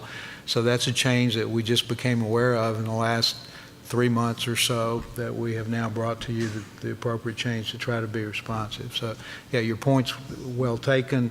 I think THEC understands the need to streamline, to position us to be more responsive to the needs of the marketplace, and we're very hopeful that this process will lead to that. I mean, just to build off that, at least part of the demonstration of that is at least THEC has said that if there were a demonstrated industry need to begin a new program, then they would be willing to waive the moratorium for that proposal. So they too are pretty cognizant of that. Thank you.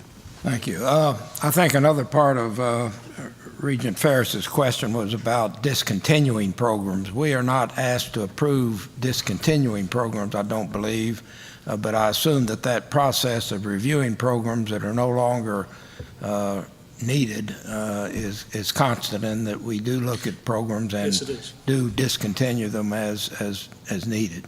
Yes, we do. And actually, I've just completed or actually I have one more meeting with one more school to go. Met with all 5 of the 6 universities to go through and review the programs on the so-called low producing list. And I would be happy to share that list. THEC each year prepares a list of programs which who graduate fewer students than a certain given benchmark, and the benchmark is slightly different for bachelor's, master's, and for PhD degrees. And so I've met with each of the schools, leadership teams from each of those schools, to talk through how we will work through those programs. I'll tell you that primarily our discussion has been about building those programs.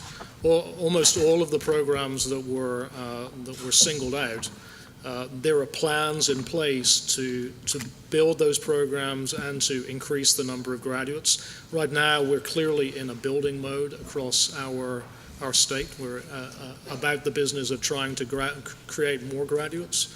And I think as you look at these proposals, you'll see that getting a new degree program off the ground, it takes a substantial amount of time to bring a program to maturity.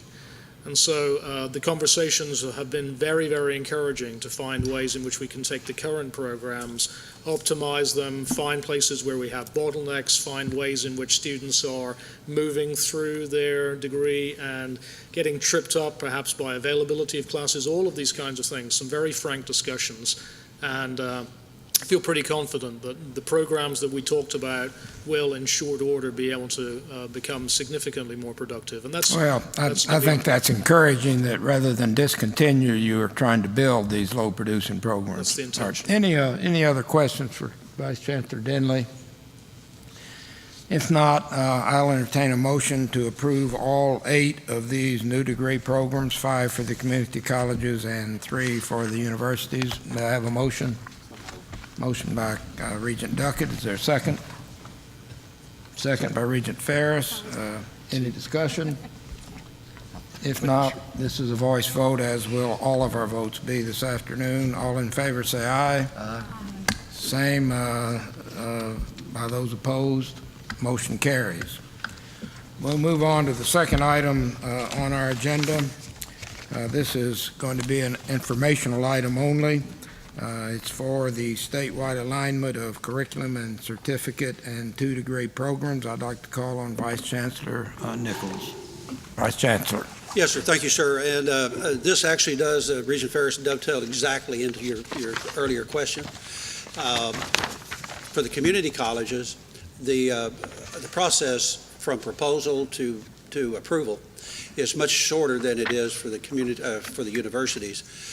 Partly because, give or take several years ago now, THEC gave the community colleges the authority to create some new programs or to recommend new programs without first having to go through THEC. However, it has to meet certain THEC criteria.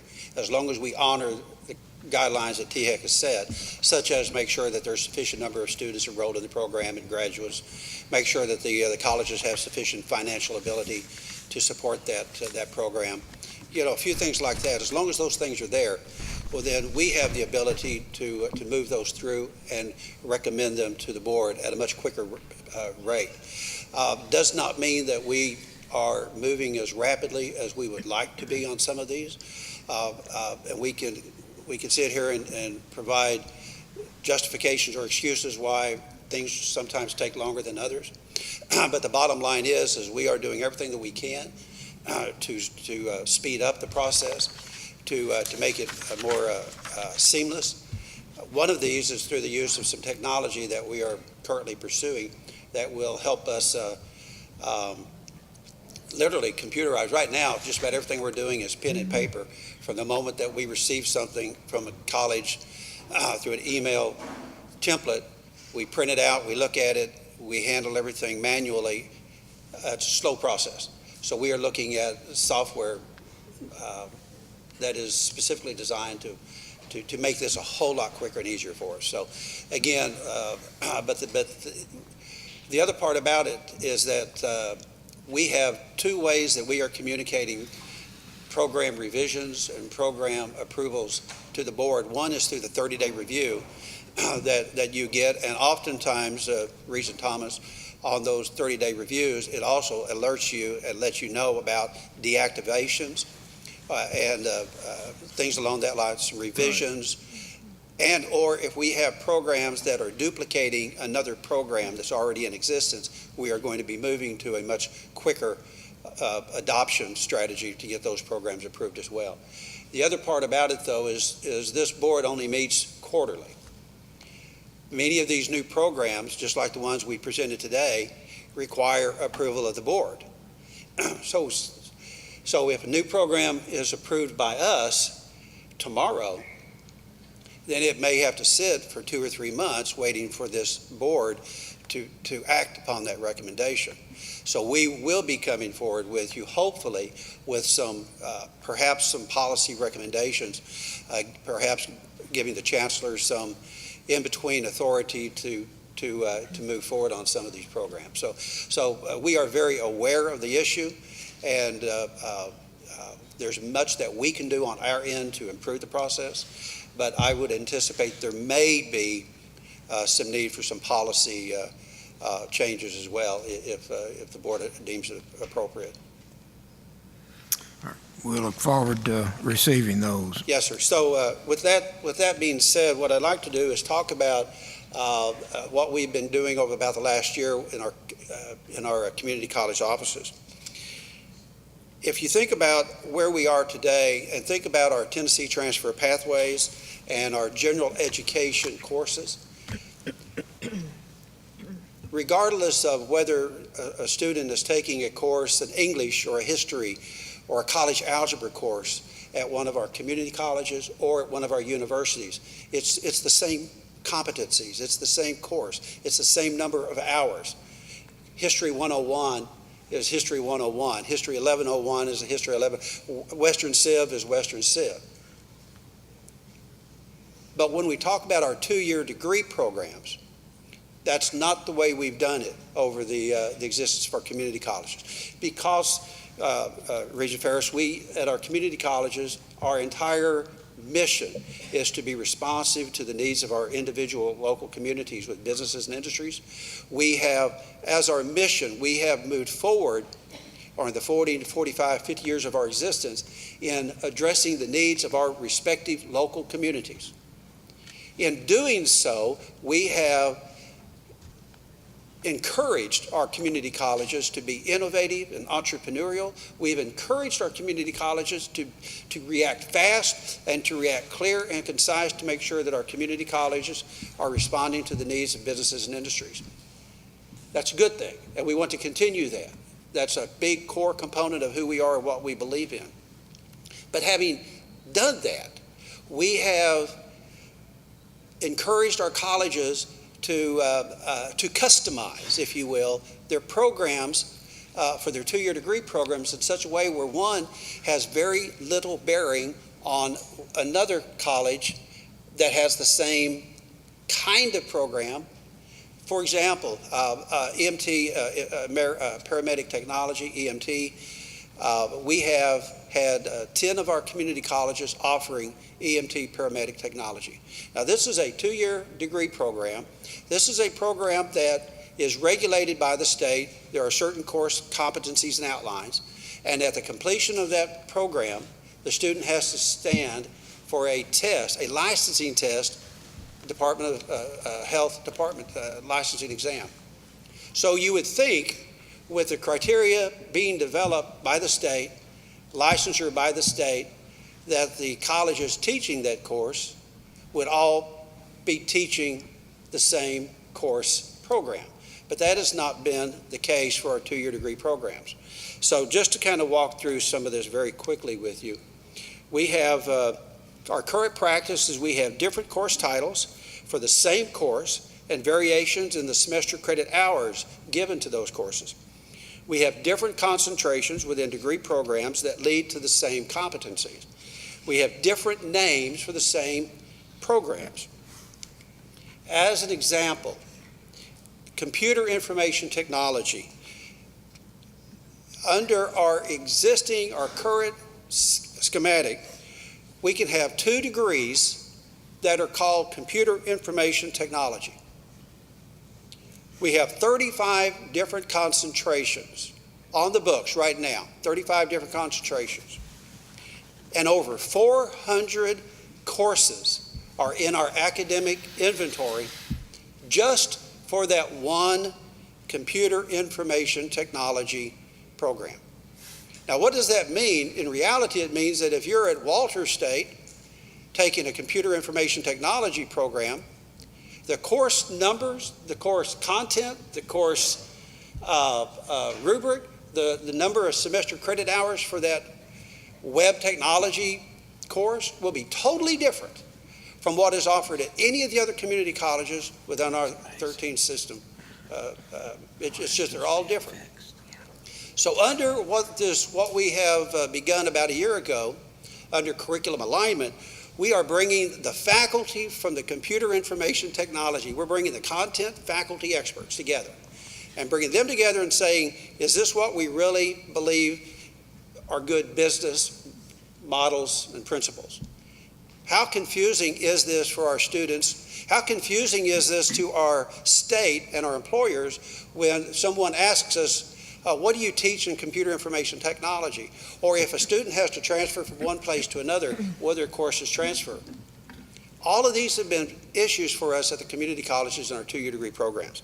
So what have we done? Bringing the faculty together, we have reduced that from the 2 degrees to 1 computer information technology and reducing it from 35 concentrations to 7 concentrations. These are the ones that businesses and industries have told us are valued and the ones where our graduates can find jobs. And we have reduced that from over 400 courses to less than 100 courses. And another example, you heard me mention about the paramedic certificate a moment ago. Prior, the paramedic certificates ranged from 32 semester credit hours to 50 semester credit hours just to complete the same program, a paramedic certificate. You go to one college, you can complete the whole thing in 32 hours. You go to another college, it takes you 50 semester credit hours to complete the exact same program of study. Could I stop? Yes, sir. Sure, Regent Ferris. How much money are we going to save by doing all this? How much water we play? Money, dollars. We are going to save a tremendous amount of money just in making sure that, among other things, sir, one of the things that will do is that this will allow us, as our colleges become more consistent and uniform in what we are delivering to our students, it will allow our students and our businesses and industries to know who we are, what we're doing. We'll be able to market more closely to our businesses and industries. Secondly, it can reduce the number of courses that our students are taking, especially as it relates to getting off path and taking courses that they won't necessarily need. Thank you. I don't want to interrupt your presentation, but Yes, I was sitting there listening to what you said, and I don't mean to take anything away from the fact that you're doing it now, but why haven't we done this before? Regent Thomas, one of the reasons we didn't have a unified community college system before. All of this is, frankly, we've been able to do this after the 2010 community legislation, which gave us the opportunity to look at this as a system approach as opposed to 13 separate colleges. Fantastic. Go ahead. Thank you. I'll try to keep this moving quickly for you. So again, the way we have been doing it, we've had a college offering one course for 15 semester credit hours. We've had other colleges offering 1 to 3 semester credit hour courses, which were, instead of, you had one course for 15 semester credit hours that was crammed with a lot of competencies and outcomes. You had other colleges with different courses with different semester credit hours where the competencies were divided up into 3 or 4 or 5. So in other words, you might have CPR in this course in this college. CPR might not come for 3 courses later in a different college. So it was difficult at best for us to measure and identify what we're teaching, who we're teaching it to, and when a student is getting the competencies he or she required. Now, after we've completed this particular one, all paramedic certificate programs are 43 semester credit hours long. And with the common course titles, descriptions, and semester credit hours have been established for each of our courses. Again, why are we doing this? It's because of the drive to 55. It's the completion agenda. It's the LEAP legislation. It's our skills, regional skills panels of our IT, health, and information technology, among others, that have identified to us. Businesses have spoken to us, told us this is what we need. This is what the graduates need to have accomplished, and it needs to be consistent so that if a student graduates from a college in West Tennessee with one of these programs and then wants to go to work for an industry in East Tennessee, we know what they took. We know what the courses are. We know what the competencies are, and it's consistent throughout the entire community college system. So I'm going to go over that one because I like to think I pretty much finished that one up. I will tell you, however, one of the things that has always plagued our community colleges additionally is articulations with our university colleagues. In the past, each of our universities, our sister institutions, have had to articulate separate agreements with each of our colleges. Instead of just saying, aren't we all doing it the same way? Why can't we have one articulation for all 13 colleges? Well, the reason we couldn't do that is because the 13 colleges were not operating with the same course descriptions, course numbers, course titles, same number of hours per semester credit hour course. So there's no way for the universities, they had to do it individually. You had to cherry pick in order to make anything happen. Now imagine, as difficult as that may be, imagine if you're a for-profit or a nonprofit, whether it's WGU, whether it's Belmont, Vanderbilt, whatever, or whether it's one of our out-of-state universities.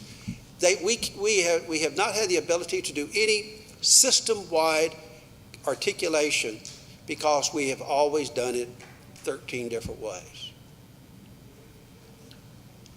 I have a question on that. Yes, Regent Ferris. Keep asking questions. Yes, sir. Slowing us down. Not a bit. Sorry, Please. Chairman.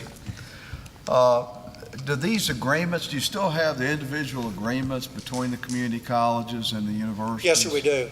Now, what's the term on those agreements? Because I just got a call yesterday that agreement between Southwest and University of Memphis on a particular field ended in May. Yeah, yes, sir. And this person had like one class they needed to take later, and so she's worried that she's going to have to take a lot of new things if she goes on to the University of Memphis. So this should not have anything to do with those, sir, except to strengthen them in the future. But I am certainly happy to have any one-on-one conversations to make sure that between Southwest and Memphis, that's worked out. They don't run on an annual basis? Well, it just depends, sir. It depends upon what I have seen these things run from anywhere from 3 to 5 years to not really having a termination date at all. Thank you. Yes, sir. Go ahead. So I'm just going to skip to how are we doing? As of right now, we have completed this process. Again, this is bringing the faculty together. These are faculty content experts. So far, we have completed in the degrees in business, management concentration, in medical informatics, surgical technology, early childhood education, and in paramedic technical certificates in EMT and advanced EMT. We are still in review. What we currently have, and that we will finish up hopefully in the fall, next fall, degrees in web technology, computer information technology, accounting, nursing, criminal justice, paralegal, certificates in culinary arts, and administrative professional technology. Still, and then for next year, what we're hoping to undertake are completion of the programs and then review of degrees related to advanced manufacturing, advanced integrated industrial technology, industrial engineering, mechatronics, our allied health programs, and then other concentrations under business. What we're doing, we've tried to concentrate on those programs that have the largest enrollments, where you make get the best bang for your dollar. And then as we get these underway, we'll come back and we'll continually be reviewing those we've already done. As a faculty, need to make changes, revisions, updates to be responsive to businesses and industry. And then we'll continue moving down for other programs as well. Where our challenges are right now is just, as much as anything, it's manpower, it's resources. Bringing all these faculty in, it's a hardship on our campuses from resources, from logistics of losing personnel during these convenings of getting these faculty together. There's some accreditation, SACS things we have to make sure that we're paying attention to. Licensures of programs, we have to make sure that we're not doing harm to particular programs. Also, again, this gets us back to, Regent, the comment I made earlier. All of this, frankly, right now is being done with Dr. Treva Berriman, Dr. John Townsend, Dr. Ellen Weed, have been the three from my office that have been working on this. But it's really been pen and paper.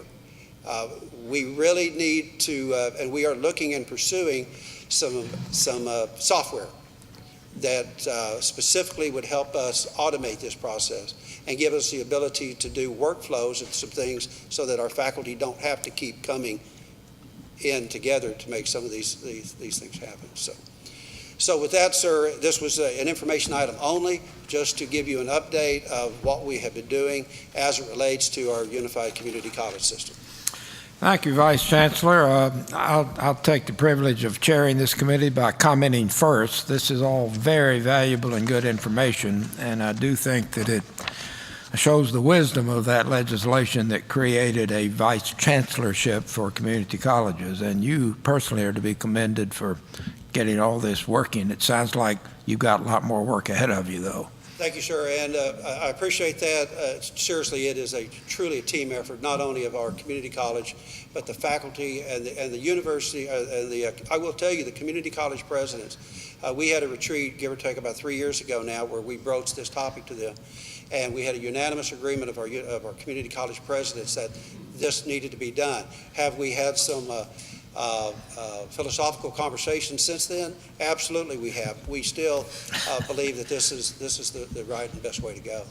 We also have, just as a prelude for tomorrow, sir, tomorrow you will hear from Dr. Kenyatta Lovett, also with our group, on what has been happening parallel to this under a business process modeling, and I think you'll be equally pleased with that work as well. Thank you. Any comments or questions from other members of the committee? If not, thank you very much for that good information. We'll move on now to the third item on the agenda, which is also an informational item. I'd like to call on Vice Chancellor Tristan Denley for his graduation report. Thanks, sir. So as this academic year comes to a close, I can now bring you at least some preliminary reports about how many students have graduated from the Tennessee Board of Regents system over this academic year. So this is a longitudinal picture of graduations across every level: certificate, associate's degree, bachelor's degree, master's degree, and PhD across our system. And you can see that graduations this year in 2013-14 are very, very similar to the previous year, 2012-13. There's a very slight dip, but and actually we actually think that once the final numbers come in, that even that slight dip may actually be reversed. But it is the case that we will be roughly flat in the number of degrees that we generate this year. What I want to, on the next slide, we can dig inside to see what's happened at the different levels. So part of the dip is actually a change in the number of certificates that have been awarded across the system. About a couple of years ago, THEC changed the way in which they were understanding and counting certificates as part of the funding formula. And that changed really the approach of the awarding of certificates across the system quite considerably. And we're still, I think, moving through that change. And so if you look back at the number of certificates a couple of years ago, there was a significant bubble in the awarding the number of certificates. We're gradually coming down to, I think, what's much more of a steady state to then build back. The number of associate's degrees, you'll see, is really very similar this year to the previous year. There is actually a slight decline. That slight decline is actually at the universities, not at the community colleges. So in fact, two of our universities actually award associate's degrees, and the slight decline in associate's degrees being awarded this year is really due to that decline of associate's degrees awarded at those two institutions, not at the community colleges. The bachelor's degrees are quite level, and there's been a very slight increase in the number of graduate degrees. What I want to do is to dig into that a little bit more to give you an understanding about maybe what it is that's happening behind the scenes. Back in September, I presented a preliminary report of enrollments. And if you remember, the basic picture of the pattern of enrollments across our system sort of looked something like this, that we had come to a significant peak about 2 years ago, and then there's been a gradual tailing off in the overall enrollment across the system. Clearly, graduates are not created overnight. They take a number of years to percolate through that system. Associate's degrees, maybe 2 to 3 years, and bachelor's degrees 4 or 5 or perhaps 6 years.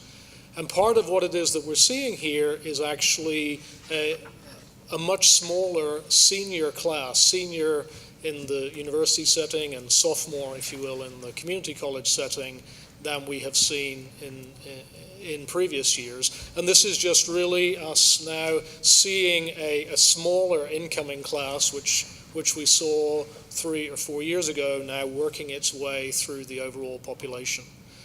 What I'm very happy to share with you is, despite the fact that we've seen that at the university setting, it's a drop of about 3% in the size of that senior class, and in the community college setting, it's a drop of about 6% in that sophomore class. So these are students who at least were eligible to be able to graduate this year. In fact, the dips in the graduations were very, very much smaller than that. As I say, actually, in the community college setting, there's a modest increase in the number of associate's degrees, despite the fact that they were smaller sophomore classes. And at the university setting, it's only a drop of about 1% rather than the 3%. So if we move on to the next slide, what that really suggests is that many of the initiatives which are being put in place to make us simply more efficient, more effective in getting people moving through degrees are now starting to take their toll. Because if it really were the case that those things were not playing effect, then we would see similar downturns in the number of graduations completely in sync with the numbers of students who are enrolled. This is not the case. So you can see that this year we've seen increases in the proportions of those students who are at that last stage, if you like, moving forward to graduate. And just at the bottom, I've included some a measure of that effect. Clearly, some of these things are simply products of random fluctuation. This is not the case here. So the 2% increase at the community college level and the 1.5% increase there at the university level are actually very significant increases in their scale. And so the p-values there at the bottom are a statistical measure of really how effective that is. So I'm not pleased to say the fact that we have graduated fewer students this year. I will say that it is still the case that we are on trajectory to be able to meet our Drive to 55 goal. So this modest decline will not move us from that. But the happy news to share is that all of the work that's happening to be able to make us more efficient and effective is already coming to show. And as the enrollment at the community college and university levels begin to come back, as they will, as the new larger enrolling classes of the more recent times come to play, then we will be able to reap the benefits of that. So that's my report for today. Thank you. That's interesting information, and as you say, we have to look at it over the perspective of several years rather than just this year alone. Any questions or comments on this informational report? If not, we'll move on now to 4 items involving policy changes. The 4th item on the agenda is a revision of the student disciplinary policy for Dyersburg State Community College. Vice Chancellor Denley. Thank you. So this is a proposed revision from Dyersburg to slightly revise their student disciplinary policy. If you remember, some time ago, this board allowed a change in the way in which we would handle student disciplinary policies, and that now each individual institution is able to nuance their policy much more readily. And so this change is a request to add to their discipline policy to deny people the ability to be able to back or pull through parking spaces in their parking lots. Evidently, there has been an issue at Dyersburg about people. Motion's been made to approve. Is there a second? Regent Varlin, thank you. Any further discussion? If not, all in favor say aye. Aye. Opposed, same sign. Motion carries unanimously. Thank you. We'll move on to the 5th item on the agenda, which is a proposed revision to the policy regarding undergraduate academic retention standards and the minimum criteria for institutional academic fresh start. Vice Chancellor Denley. Thank you. We've had this policy for an academic fresh start for some time in our system.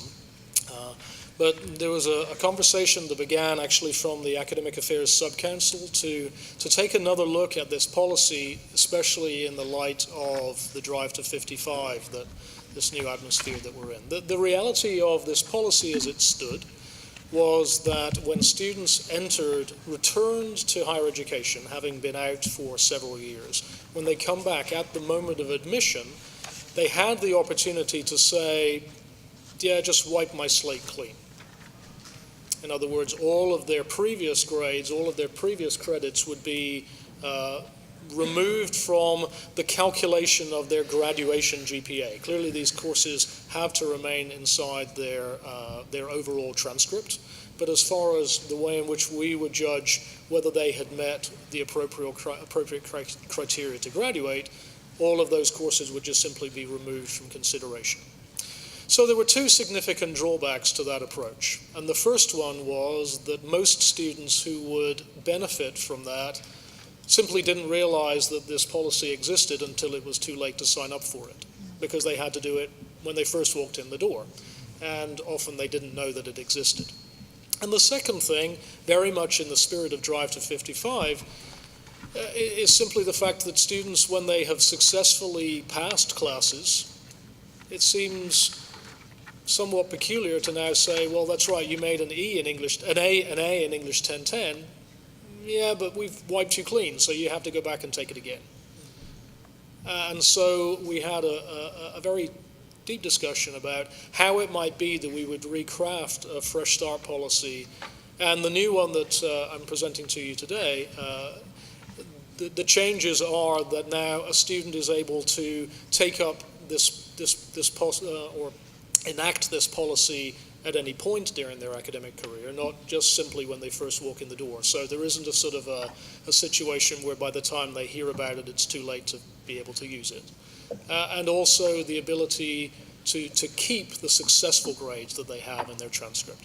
I have to stress, this really is a fresh start policy. The idea of this policy is not to create a situation where people can kind of weasel out of making poor grades. Instead, this is about people who have made a stab at higher education and it hasn't gone well. Maybe the major they chose was perhaps not a major which they, on reflection, would have chosen, but they chose it when they did.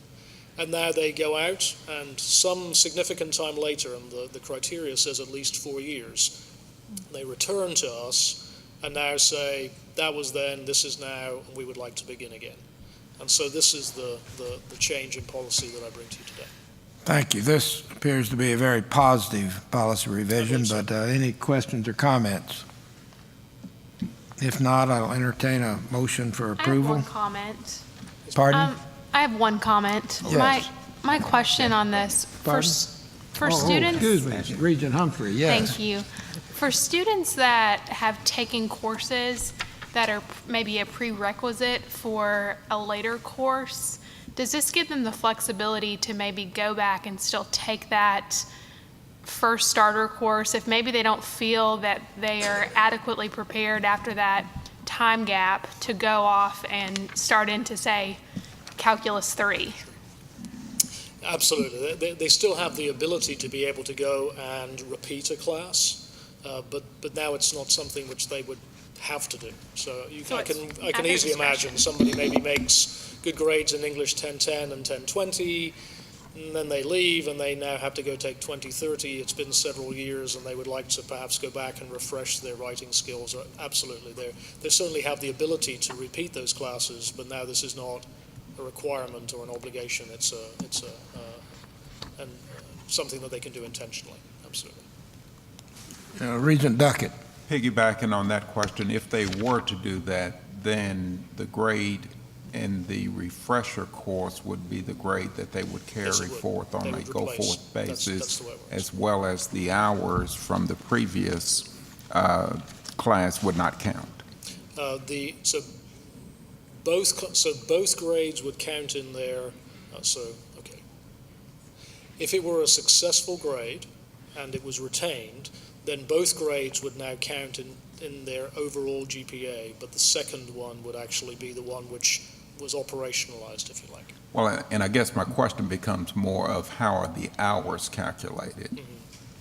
Because if I'm retaking the same course, do I now have the opportunity to get the hours counted twice? No, you will not have the opportunity for the hours to count twice. Absolutely. Further comments or questions? If not, I will now entertain a motion to approve this policy revision. Motion by Regent Duckett, second by Regent Wallace. Any further discussion? If not, all in favor say aye. Aye. Opposed, like sign. Motion carries unanimously. Move on to the sixth item on the agenda, which is a revision to a policy classifying students in-state and out-of-state for paying college or university fees and tuition and for admission purposes. I call on General Counsel Mary Moody for this presentation. Earlier today, David Gregory told you about some new statutes that passed that impacted classification of students for in-state and out-of-state tuition, both for veterans and for United States citizens who meet certain criteria, such as graduating from a Tennessee high school. And these revisions are intended to bring us in compliance with those statutes. In addition to the policy revisions, you're also authorizing us to change the rules that go along. We have rules, promulgated rules, that address in-state and out-of-state classification, and we have to change those rules also. So we're asking for permission to do an emergency rule, which we have to do in order to get this in effect for the fall 2014-15 year, which is the statute required. And then we're going to go ahead and promulgate the regular rules to substitute for the emergency rule and make the policy changes to address these new laws. Thank you. It appears we have no choice in this matter, even though I think nobody's thinking it's a bad idea. Is there any further discussion or comments or questions of Ms. Moody? If not, motion made by Regent Ferris, second. Second, Regent Duckett. Any further discussion? If not, all in favor say aye. Aye. Opposed, like sign. Motion carries unanimously. We'll now move on to the last item on the agenda, which is a revision to a housing policy, and I'll call on Vice Chancellor Denley for that presentation. Thanks, sir. So this last item is a proposed amendment of the existing policy that governs student residence regulations and a repeal of the current policy that governs residence hall visitation. So this action will then merge those two policies into a unified policy that deals with student residence, and it will become effective upon the final repeal of the TBR rule that was approved, and that repeal was approved at your March meeting some months ago. This really is so this is a reproduction of something which has already happened for student discipline. That some months ago, this board agreed to change the approach from a rule-based approach, which then requires approval by the Attorney General, and so consequently is a very long and drawn-out process to make changes, and move to instead a policy. So we have a rule at the Attorney General's office and then a policy that sits here, and then those policies can be nuanced on a campus-by-campus basis. And just a few minutes ago, you saw the kinds of nuances which might happen. I move approval, Mr. Chairman. Thanks, sir. Motion being made by Regent Ferris for approval. Is there a second? Second. Second, Regent Varlin. Any further discussion? If not, all in favor say aye. Aye. Opposed, same sign. Motion carries. That concludes our agenda. Are there any other questions or comments to come before this committee? If not, we are adjourned. Phew, well done. Good discussion. So, thank you, Mr. Chairman. That concludes academic policies. And we will move on to our final committee meeting of the day, which will be chaired by Regent John Ferris, and that's Finance and Business Operations. Joining Regent Ferris are Regents Freeman, Griscom, Humphrey, Roddy, and Regent Thomas.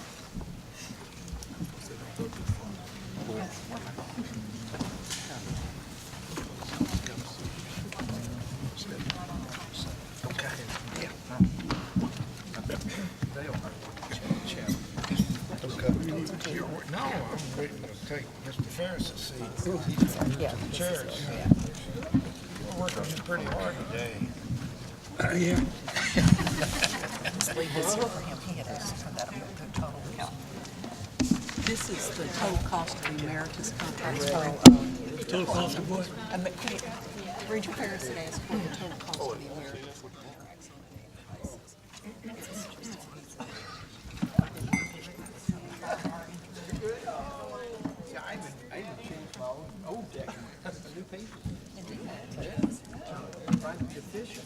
There he is.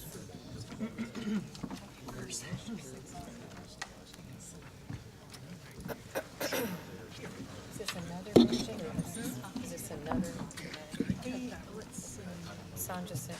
Yes, yes. Perfect. Okay. We're squeezing through there somehow. Good to see you. Always good to be seen. Thank you. Yeah, right. Glad to be all here.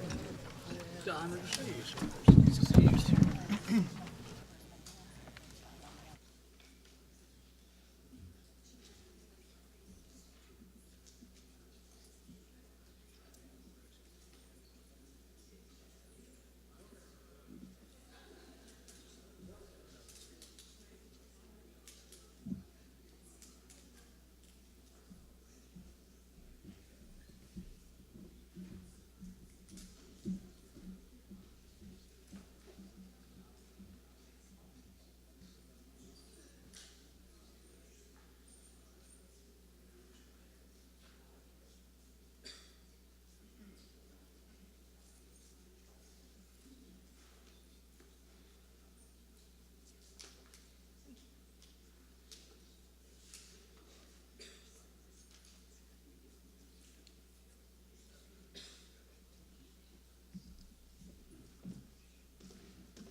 Chairman Ferris, your committee is assembled whenever you're ready. I'd like to call the meeting to order of the Finance and Business Operations Committee. I would like to welcome everyone here. And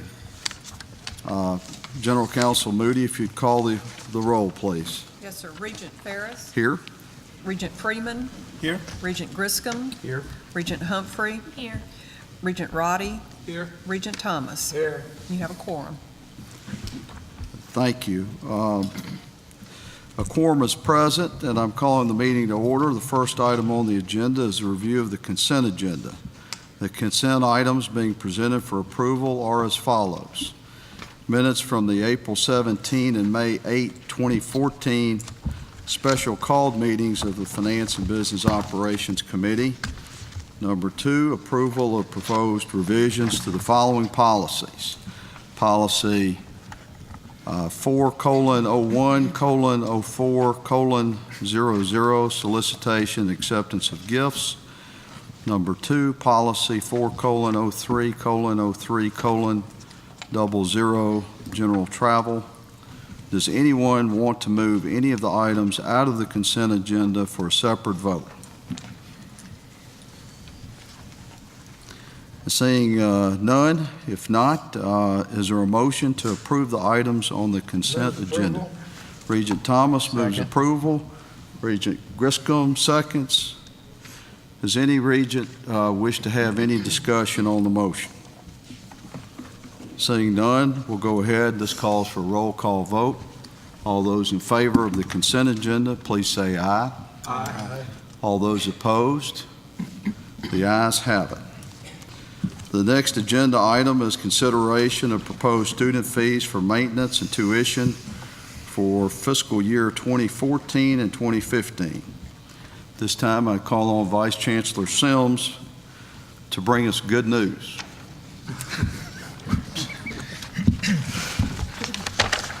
Mr. Chairman, I appreciate that. There's the first time for everything. This isn't it. This may not be it.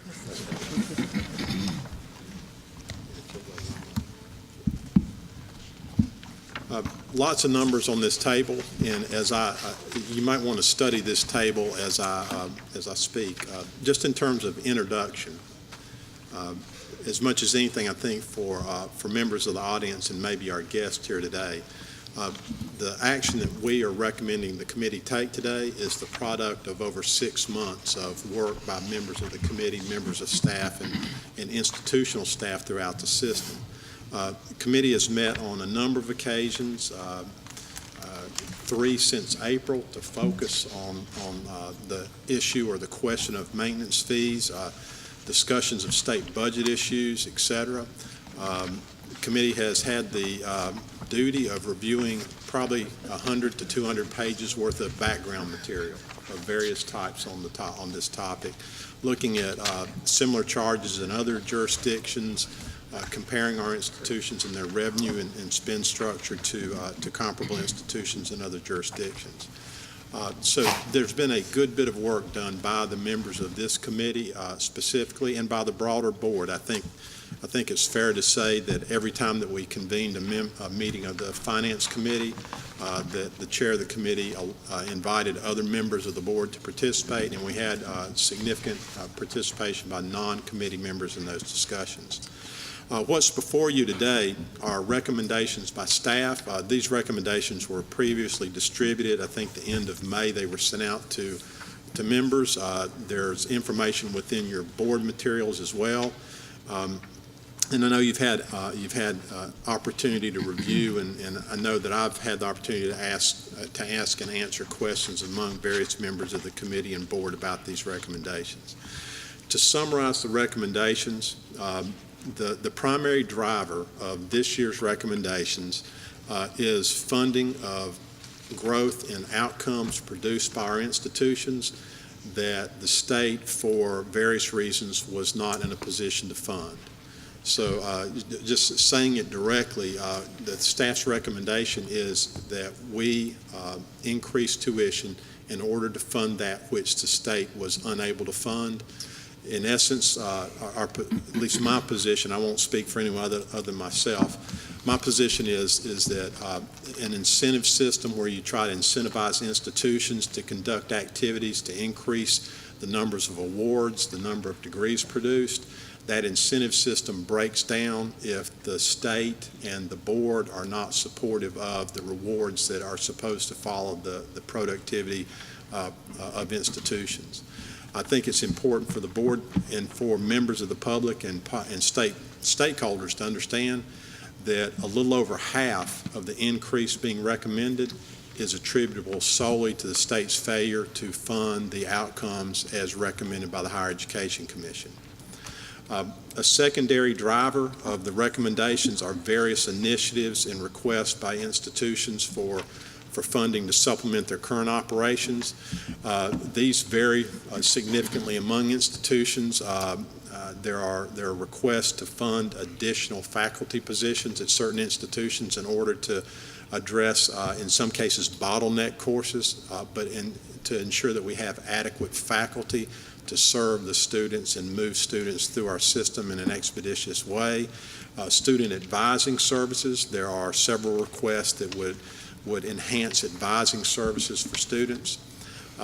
There are requests that we are recommending that you agree to fund through tuition that help with scholarship activities related to the ROTC program, particularly at Tennessee Tech.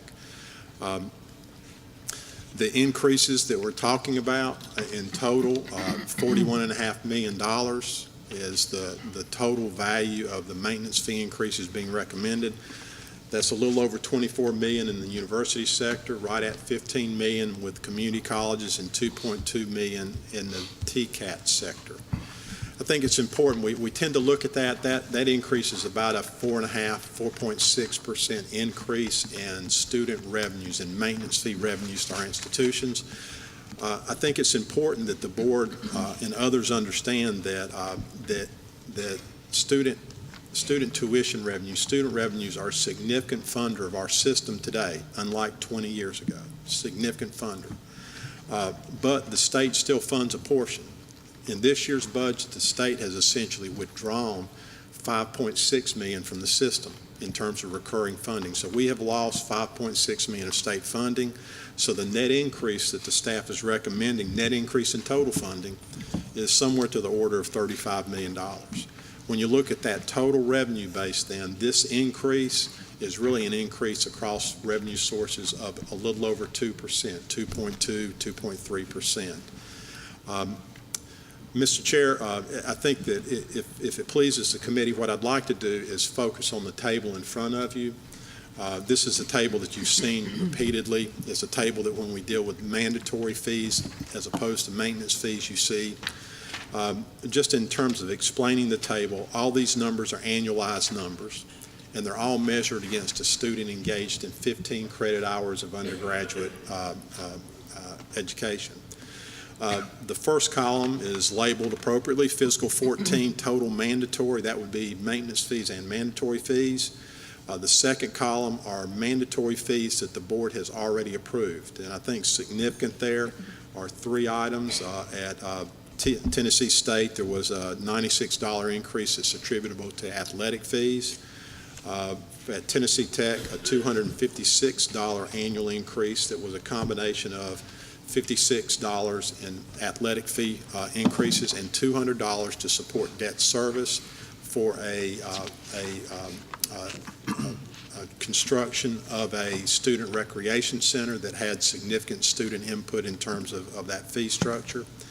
And then at University of Memphis, a $307 annual increase in mandatory fees that related almost wholly, all but $9 of that increase is debt service related to, again, reconstruction and new construction of a recreation fitness center for students that was a result of substantial conversation with students, student government involvement, et cetera. Those are increases that are already in place. If you'll move across to column 4, the requested maintenance fee increase, these are the increases that we're asking you to consider today. Those increases range from $324 at Austin P on the low end in the university sector to $378 at Tennessee Tech, or $432 at ETSU.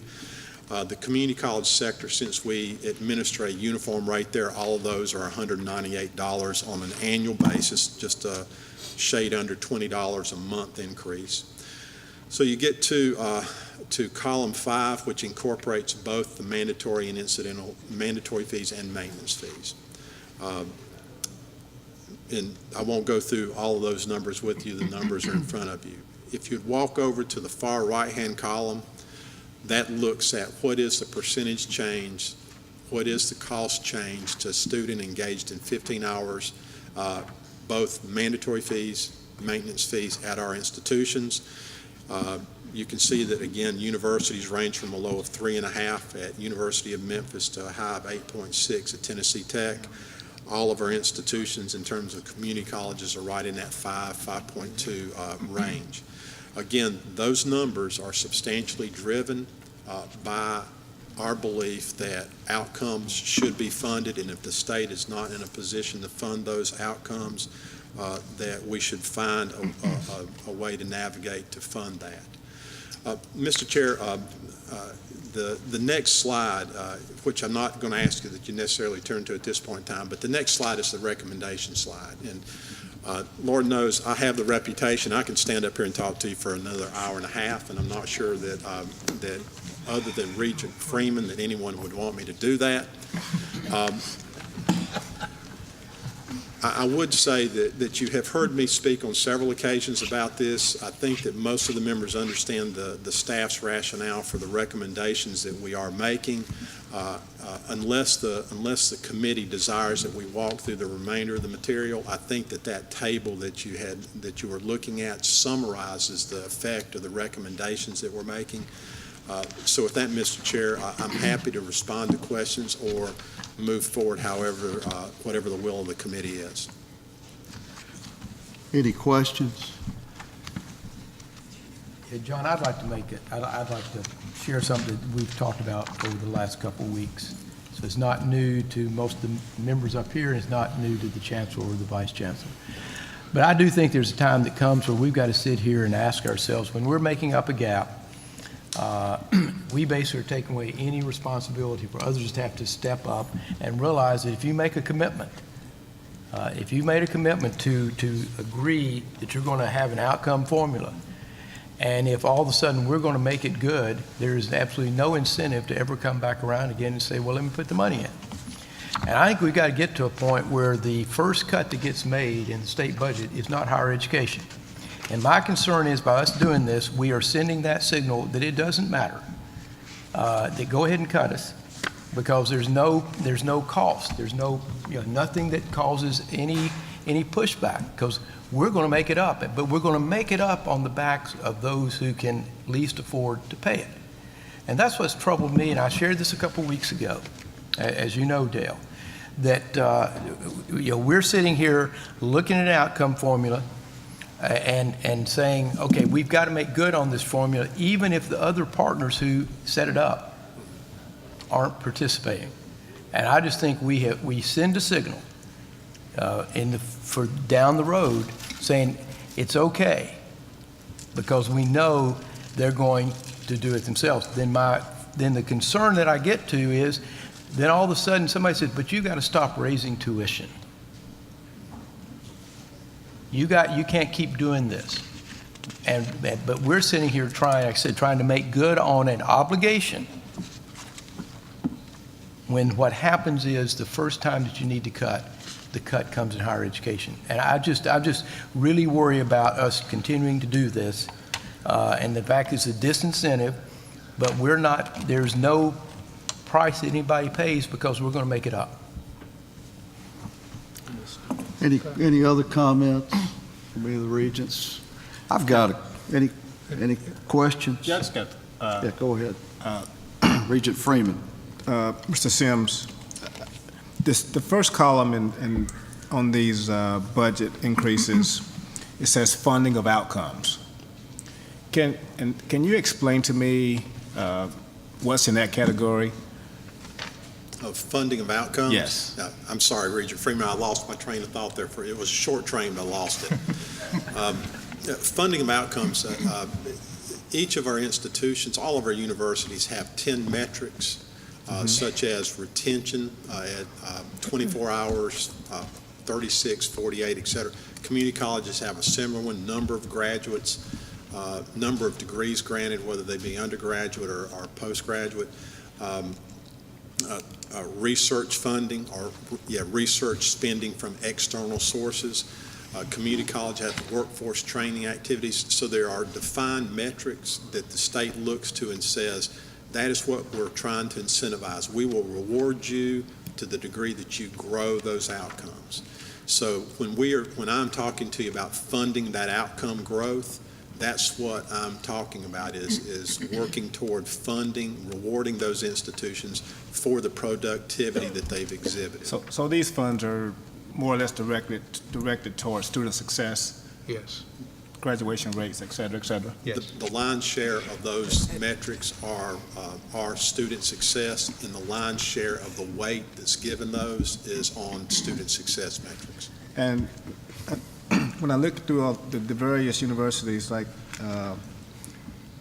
Austin P and ETSU, it looks like the majority of their increase is going towards funding of outcomes. A major percentage of Yes, what sir. they're achieving with this budget increase is student success, or investing in student success. Yes. Regent Freeman, that's exactly right. And is it to the tune of about $20 million if I add them all up? If you add it up, it's a little over $21 million. So half of the increase is going towards, and the Yes, reason sir. why I ask that question is because if I'm gonna vote for an increase, I at least want to know what kind of return I should expect. Mhm. So if we're gonna spend $20 million,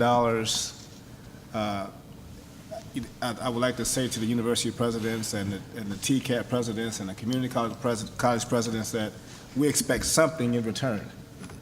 We should see more kids become successful in this process. So, okay. I just wanted to know where the $20 million is going. Great questions. Any other questions? I just have a couple of questions. One question, Dale, is if you took out the tuition increases from the proposed budgets that is in the next segment, how would those institutions end up? What I mean, would they do? there's a profit and loss statement in there. So I'm just wondering, if you took out the tuition increases, would those institutions still have a positive end result? There's probably a simple answer to that I can't give you. In preparing the budgets, after our first meeting or so with the Finance Committee, we give instructions to institutions about, we think that a maintenance fee increase of some minimal amount is reasonable to build budgets on. This year, I think it was either 2.5 or 3. So the budgets that are in front of you recognize a 3% adjustment. So first of all, the first thing that would happen is we would reduce that student revenue piece by 3%.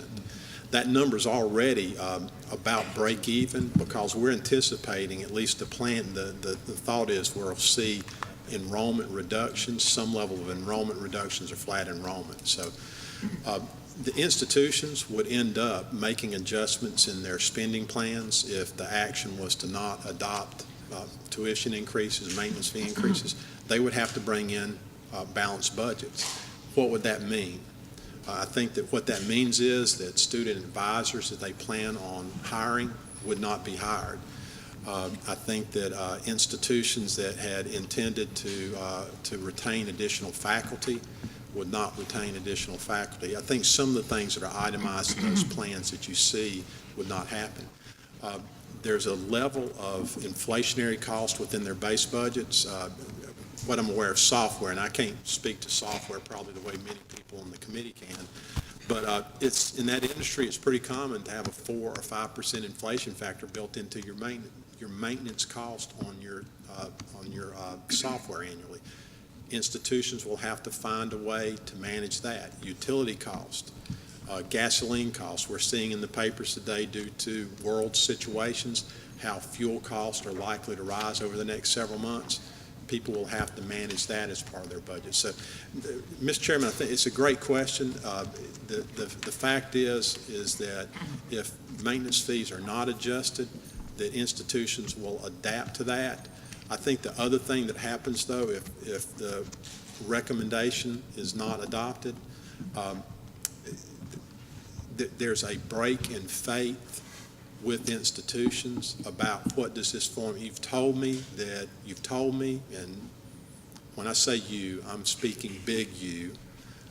We have been told if we will do these things, if we will commit to the drive to 55, if we'll commit to moving more students through the system, to doing, in some cases, very difficult things, repurposing resources to focus more on advising that we think is successful in moving students through, but that coming at the expense of other activities. I think that there are consequences to it that I'm not sure I'm equipped to say, but I don't think that failure to fund outcomes does not come without consequences. Okay.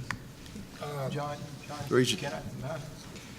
Dale, isn't it fair to say that with the formula, the BEP formula, which was not funded, and I'll just talk about my home county of Hamilton, where it wasn't funded, that, there was an obligation made, there was a commitment made. But our school system had to figure out how to deal with that, because our voters were not going to raise taxes. They didn't do it. And Claude Ramsey tried to get it done, and it got voted down. So they had to make some adjustments, some very tough choices. That to me is what is, it put the issue right out there for people to realize, how much are you willing to invest in quality education in this state? That's what we're talking about. And sometimes to get people's attention, I think you have to tell them, you got to step up if you're really serious about it. And you got to put the money behind it, and you got to make some harder choices. And so that to me is the reason I asked you the question, but we have seen this in K-12 in the past in this state. And you had to make tougher choices there because those school boards didn't come back and say, we'll make it up. Regent Griscom, I think it's a great point. The question I think that gets raised is that not funding the formula, who does it directly affect? Well, first of all, it's going to affect the institutions, right? But what does that really mean? It really means that the students are the ones that get affected. I'll acknowledge it's a close question. Your argument about what the sending of a messages get sent, I'm afraid, either way. And so may I ask you one other thing? Are we able to break out of this? How much of this increase is directly tied to the fact that the outcomes weren't funded? Yes. Because right now, what people are going to think is that we sat here and we just put another X% increase on top of what we've been doing for the last couple of years. And that gets more to the point that if this wasn't here, this percentage of what we're having to do is tied to the fact that we couldn't find our way through to make good with the actual money on the commitments that we're making. Tom, we're doing quite a bit more than that, just the outcomes. Yeah. If I could respond to that directly, I'll start with TCATs. If the state had funded, based on the recommendations in front of you, if the state had funded the outcomes, the recommendation in front of you would have been for a maintenance fee increase of 0.8%, less than 1%. So over 7.5%, right at 7.5% of the increase there is attributable to the lack of state funding. Community colleges, it's a 6% adjustment. That adjustment, if the state had funded its share, my recommendation would have been 2%. Universities, it will vary, but roughly it would be about half the number that you're looking at. You would have been within, I think with one exception, you would have been within the 2 to 4% range that THEC had recommended if the state had funded what the formula said should be funded. Regent Thomas, you had a question. You still seem to be recognized. I really, with all due respect to Mr. Sims' answers, I'd like to hear the Chancellor's response to the comments that have been made by Regent Griscom. Sure. Thank you, Regent Thomas.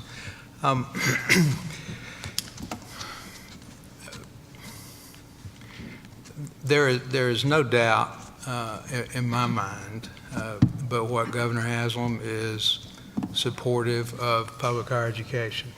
I think the Drive to 55, I think the Tennessee Promise, I think the various initiatives that he has undertaken and his embracing of the agenda that was contained within the Complete College Tennessee Act, I think is evidence that he has an interest, a strong interest in adequately providing resources for public higher education. This year was an extraordinarily difficult year. It was more difficult than any of us anticipated.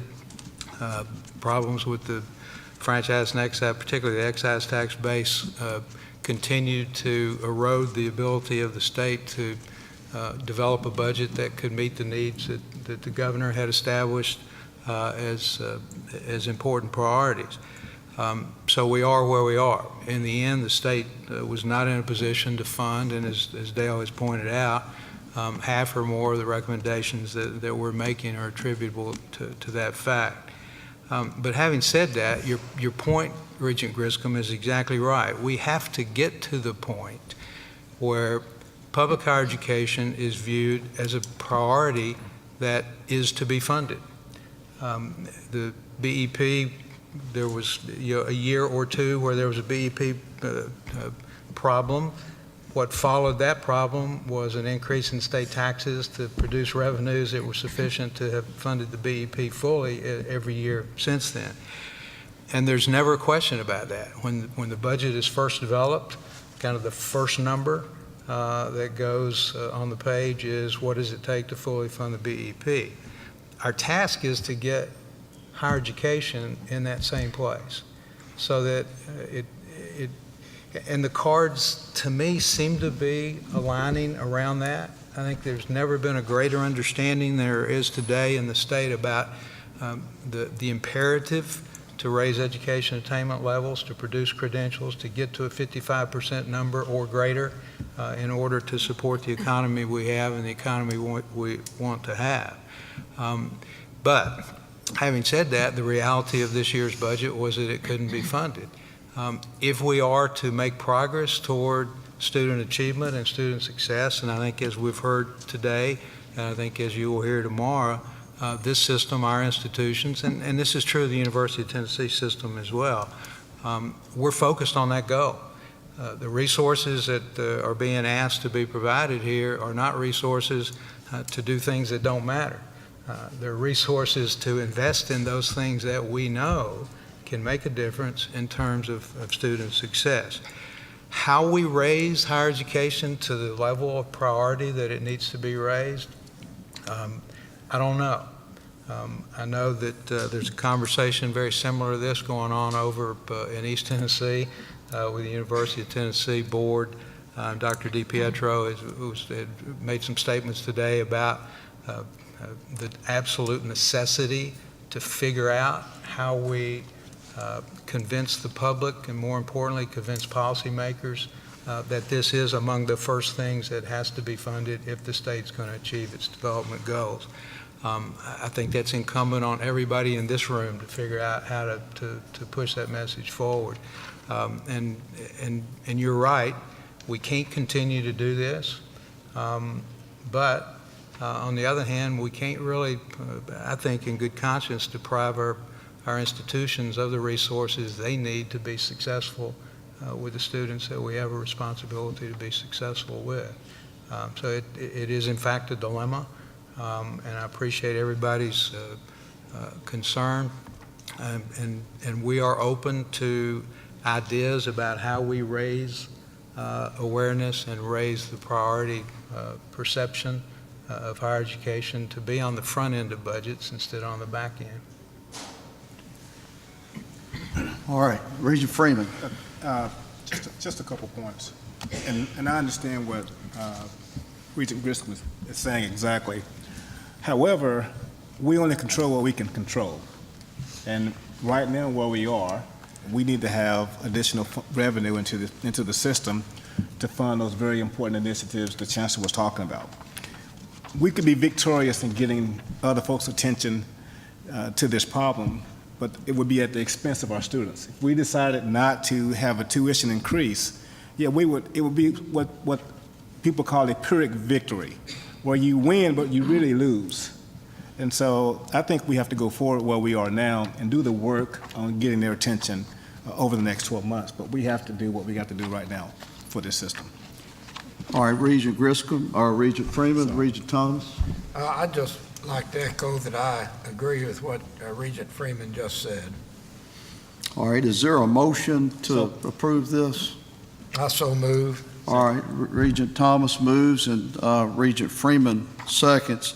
I've got some comments that I'd like to read. I've prepared these comments and just want to read these to the committee. Before we vote on the tuition increase request and staff recommendations for fiscal year 2014-2015, As chairman of the committee and as a board member, I'd like to make some comments. First of all, I'd like to thank our staff, and in particular Vice Chancellor Dale Sims, for the work that they do each year when sorting through lots of information from the institutions concerning fee requests and tuition increase information. I think they do a good job. I also believe that Vice Chancellor Sims and his staff are sometimes put in an awkward position just by the nature of the work that they do, since they work on a daily basis with business officers of the various universities and colleges, and also make recommendations to us. Chancellor Sims is called upon to present information to us that many times is not well received when it comes to raising costs on Tennessee families and Tennessee taxpayers. So I really appreciate the work that Dale and his staff do, and I understand how difficult of a task it is that they have. I'd also like to compliment Governor Haslam, as Chancellor Morgan has just said, on the tremendous strides that he's made in higher education since he became governor. He picked up the ball and continued the work that Governor Bredesen began, and in just a few short years has really put Tennessee on the national stage. Once he took office, he immediately focused on higher education, holding an education summit, has attended many of our meetings, which is fabulous, introduced his Drive to 55 initiative, and just this spring was able to put into law the Tennessee Promise, which I think will be of tremendous benefit to higher education in Tennessee. As part of the Tennessee Promise, as you know, Tennesseans who wish to go to community college will be able to do so through the use of what was once lottery proceeds. So let me focus just a minute on the motion to increase tuition. I've served on the board, on the Finance Committee and on the board for 6 years. I've served as chairman of the Finance Committee for at least the last 3 years. It may be 4. During the time of my service on the board, including this year, the board will have raised tuition and fees on Tennessee families, I think at universities, Dale, this may be system-wide, approximately 40% over that time period. I want to mention to you some of the factors that we've discussed in our meetings when we talk about increases. First of all, the very first thing we talk about is the Great Recession and the ending of the federal stimulus dollars. Our system has faced declining state appropriations and resources ever since I've been on the board, and there's absolutely, I mean, in my mind, there's very, probably less than 50-50 chance that a lot of those resources are going to go up. I think we need to stop talking about that. I also understand that this fiscal year in Tennessee, as Chancellor Morgan alluded to, was a very difficult one. Despite the governor's recommended budget in February, which included funding for outcomes, the economy further declined and the state experienced a significant shortfall, and Governor Haslam was unable to fund the outcomes-based formula dollars he proposed. There are other factors that we consider when we talk about mandatory fee increases. Tennessee's a low tax state. The citizens and our elected officials have consciously determined as a matter of public policy to have low taxes. So in difficult budget years like this year, it should not be surprising to anybody that higher education falls behind health care, which is the Medicaid program, and K through 12 funding. And as part of the budget that went through, there were huge cuts in other areas. It's also clear to me that we need to give weight that our state employees have had very few pay increases over my time on the board. And many times they're called upon to do more for less, even when household expenses continue to rise. I also think about the benefits that we get from the Hope Scholarship. It reduces the total out-of-pocket expenses that impact the increases in tuition and softens the blow for many taxpayers, and that's a great thing. Unfortunately, as we all know from the statistics we've seen, a lot of the Hope Scholarship tends to benefit more affluent people. Some of these folks would probably be able to afford college education with or without the scholarship money. So access is a critical factor. We talk about that. Another factor that I always think about is the college presidents. They certainly have their finger on the pulse of their particular institution and their communities, and generally know best what the market will bear for their areas when it comes down to the question of whether or not to raise tuition and fees. No one on the board, including myself, wants to micromanage the schools and tell the presidents what they should or should not do with their particular institution. I'm a firm believer that they know what's best for their institution. There are many other factors, what the money's going to be used for. We talked about that. Dale talked about that. Regent Freeman talked about some of that. Is it going to be used for classroom, lecturing, outcomes, or just general operations of the schools? And you've had all that information. I've examined quite a bit of information and give it a great deal of thought. As a result, I'll not be able to support the motion to approve the tuition increases. It's clear to me that higher education in the state has changed. In particular, the funding of higher education in the state has changed and continues to evolve. It should be clear to everyone in the room that despite our greatest hopes, it is highly unlikely that the TBR system will receive a huge influx of money that will allow us to automatically avoid additional increases. So what are our alternatives? One of the alternatives which we talk about is going to the legislature. I read an editorial in the Knoxville paper where that paper recommended that the Board of Trustees there go and lobby the legislature for additional money. It's certainly something we can do. The college presidents should be going to talk to the legislature. You would probably be more effective than us. I'm sure you would. But having said that, until something happens that brings us more money, I think that we've got to look at other ways to not pass this along to Tennessee families. What's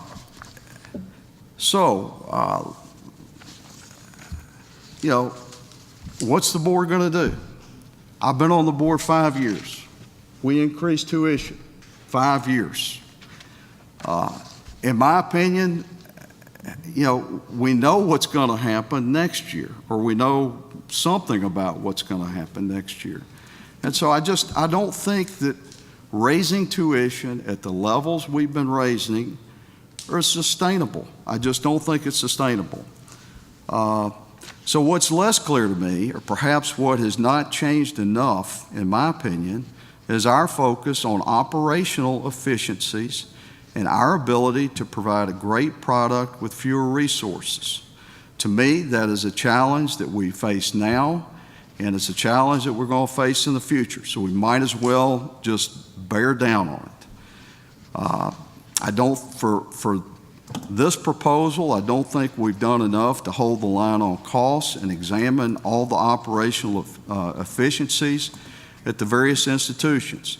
And I don't want anyone to think that I'm making this statement to apply across the board to every single institution. That's not the case. I got a 3-page letter from Dr. Boyer who outlined what she was spending the money on, all of those things, and I know there are other institutions that I don't put in the same thing, but I don't believe that we have explored sufficiently enough alternatives that would hold the line on tuition and fees and the cost of obtaining a degree.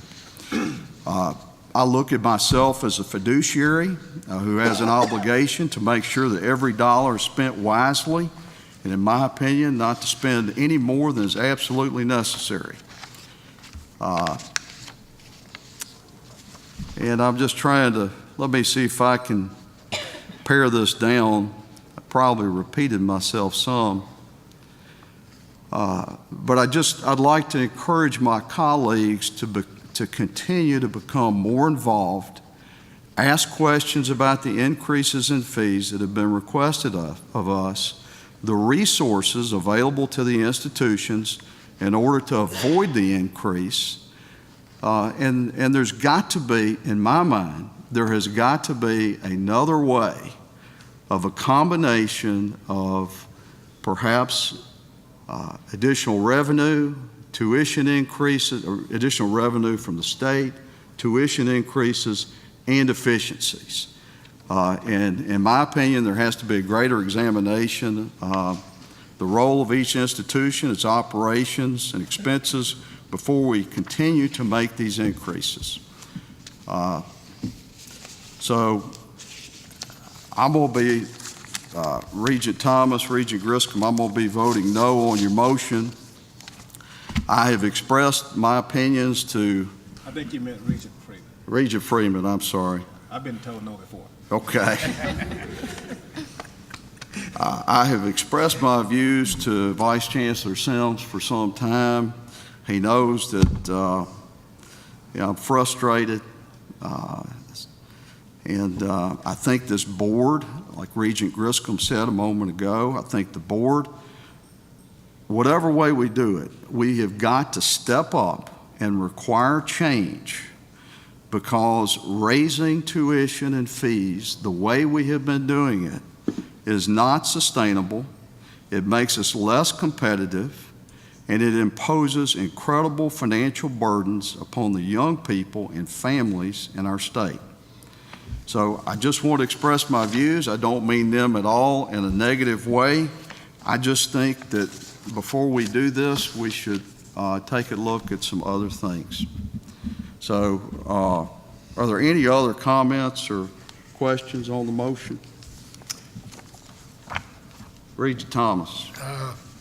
Regent Ferris, you obviously have given a lot of very serious thought to this, and I appreciate your remarks. I'm reminded that intelligent and reasonable people can disagree. And I would only make one point. I'm not going to try to counter all of your well thought out arguments, but on the question of trying to influence the legislature, I think, as Regent Freeman said, by not passing this increase, we're going to be penalizing our students. And that perhaps the best way to make a point to the legislature is through those people that are having to pay these increased fees, that those parents and those students let their legislators know that they want this to stop, rather than the presidents and this board lobbying the legislature. I'd like the people that are being hurt by these increases do that job. Any further questions or comments? If not, this calls for a roll call vote. All those, if you just go forward, Mary, be great. Regent Ferris? No. Regent Freeman? Yes. Regent Griscom? Yes. Regent Humphrey? Yes. Regent Roddy? No. Regent Thomas? Yes. The motion carries.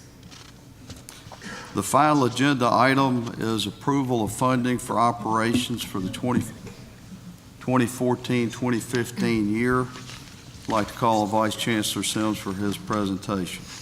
Yeah. Mr. Chairman, if I can, I need to back you up just a little bit. There was one element that a request had been made about pricing flexibility for the community colleges in terms of delivery of online content to out-of-state entities in contractual relationships.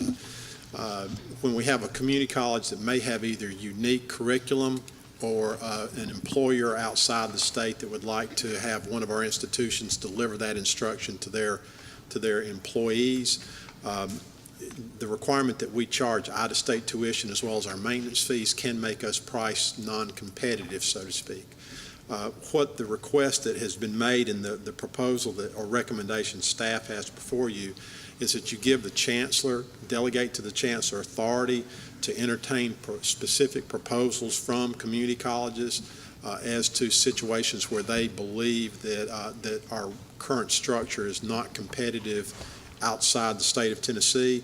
The chancellor would be able to act on those, would be authorized to act. That would be reported to the board as part of your normal interim action report that you receive on a quarterly basis. And then we would sunset that in 2017 so that we would have an opportunity to see how much this was utilized and learn from that experience. So that is a recommendation that the staff is providing in relation to this request from our community college system. All right, is there a motion on the request from the staff concerning pricing flexibility at the community college system? Is there a motion? I need a motion. Second. Regent Thomas moves, Regent Freeman seconds. Are there any questions or any discussions? Regent Griscom. On the bullet here, Dale, where the chancellor is going to provide back to us, in his quarterly report, I'm assuming that what the chancellor will also provide is not just the proposals that he's approved, but what the impact has been and whether it really does make a difference, because we need to know that, because from experiences now since I've been here, that once this starts, then all of a sudden it starts growing. And I think we need to make sure we're understanding whether it really has had an impact, whether it makes a difference, whether it makes us more competitive, before we just open a door and we don't really understand what we're doing. It goes back to the other argument, because this is a money issue. Right.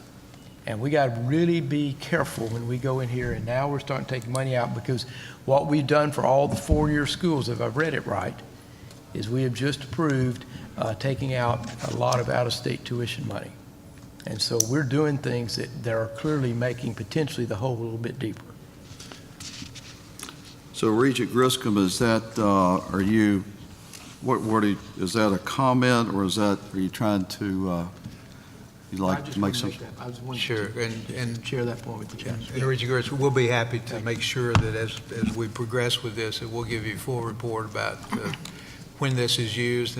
We don't anticipate this is going to be widely used, but when it is used, we'll certainly report to you what we believe the effect has been. So at the end of 2017, will we get you asking for a report of some kind, Tom? Is that it, or? No, what I'm at, pardon me, I'm just asking as we look at the second bullet here, the chancellor's action proposals, including the quarterly report, that when the chancellor reports back to us that we have, other than just, this institution asked for it, whether they got approved or not, a little more detail of the impact that's happened. That's what I'm interested in. Okay. And Chancellor, the way I read this is, if you had the flexibility in the pricing, you have the ability to go out and get clients that you don't already have. Yes. That you're losing. Yes. So the end result could be an influx of revenue. Yes, that's correct. Into the system. Yeah, I mean, the only... You're not going to go out with your existing customers and lower their rates. That's right. You're going to lower your rates to bring in more revenue. The reason we would do this... That's what I do, and that's what I try to do at Cyclone. In order to compete for business in other states, yes. Gotcha. All right. Any other questions or comments on the motion? Is this a roll call, Mary? I don't believe so. Okay. I think no expenditure is involved. All right. You've heard the motion. All those in favor of the motion say aye. Aye. All those opposed? The motion carries. Okay, Dale, let's move into funding of operations for 2014-2015. Okay, and Mr. Chairman, as we're doing that, I just, again, reporting back, you'll recall that earlier this year we had a conversation about Walter State and an M-Engage fee to provide iPads. You authorized us to continue working with Walter State. I think that we've reached a point where there's an understanding that now is not the time to move forward with that, so I wanted to close the circle on that we'll continue to work with them, but there won't be a fee adjustment implemented at Walter State to implement that M-Engage program. In terms of the budget proposal, Mr. Chair, our policies and basically good practice, our board should be reviewing and adopting or approving budgets. We essentially have two budgets that will be before you today, and are within the materials that you have. There's a 30-some page detail of tables within your materials that reflect both what we refer to as the estimated budget, which is the final budget for the current fiscal year, and then the next slide, the proposed budget, which is our initial operating budget for next year. Just a word on both of these, particularly on the proposed budget. The numbers within the proposed budget are early estimates. Institutions are preparing those in the February, March, April timeframe. They submit it to us in that timeframe, so they are truly early estimates before they really have much of a sense of what their contract revenue may be, what their enrollment may be. This year we had a firmer sense of what state funding would be, but there are just a lot of unknowns. So that budget, the proposed budget, is akin to legal authorization to operate. We'll be back to you in December with what we refer to as the revised budgets once we know what our enrollment has been. This again is an early look, so to speak, at our operating budget. In terms of at a high level, just as kind of backdrop, fees and appropriation represent 61% of what our institutions receive.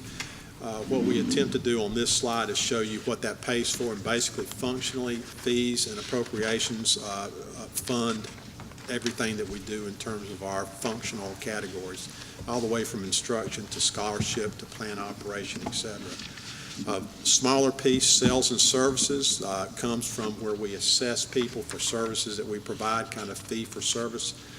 Athletic revenues get accounted for here under the accounting standards. Investment income, private gifts are all accounted for in that. Interest income, those sorts of things.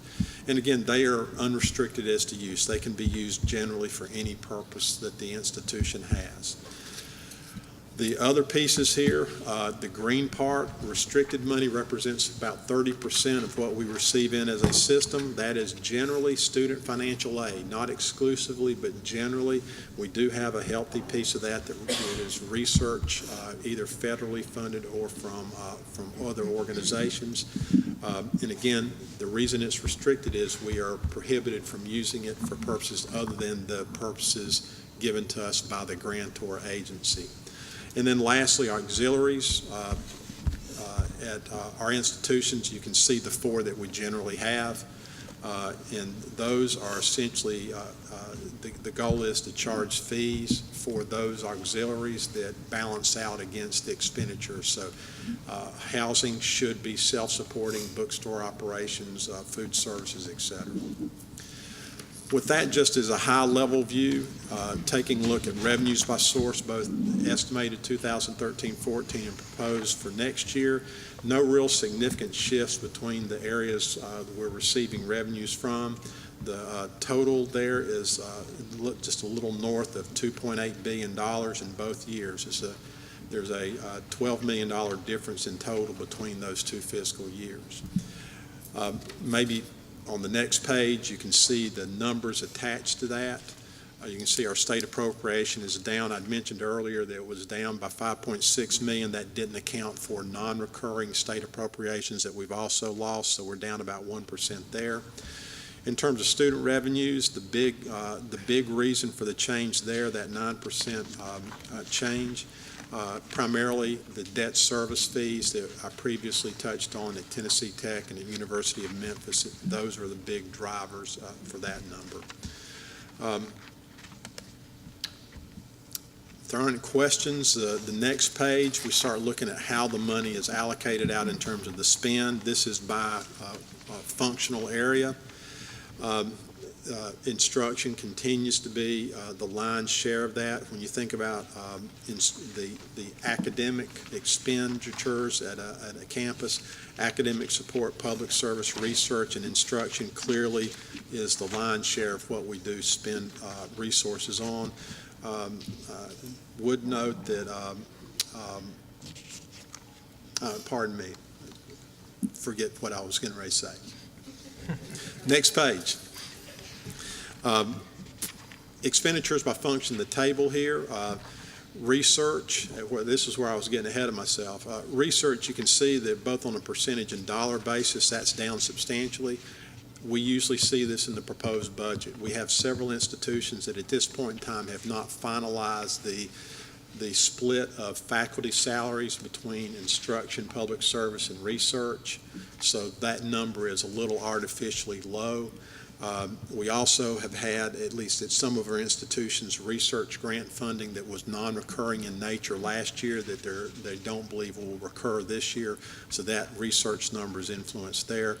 Public service is primarily driven by two things. One, here at Tennessee State, there was some equipment purchases that fit within the public service area that are not going to be repeated in next year, so the budget is adjusted accordingly. And then at the University of Memphis with the Kim and Wilson Center, they host many conferences.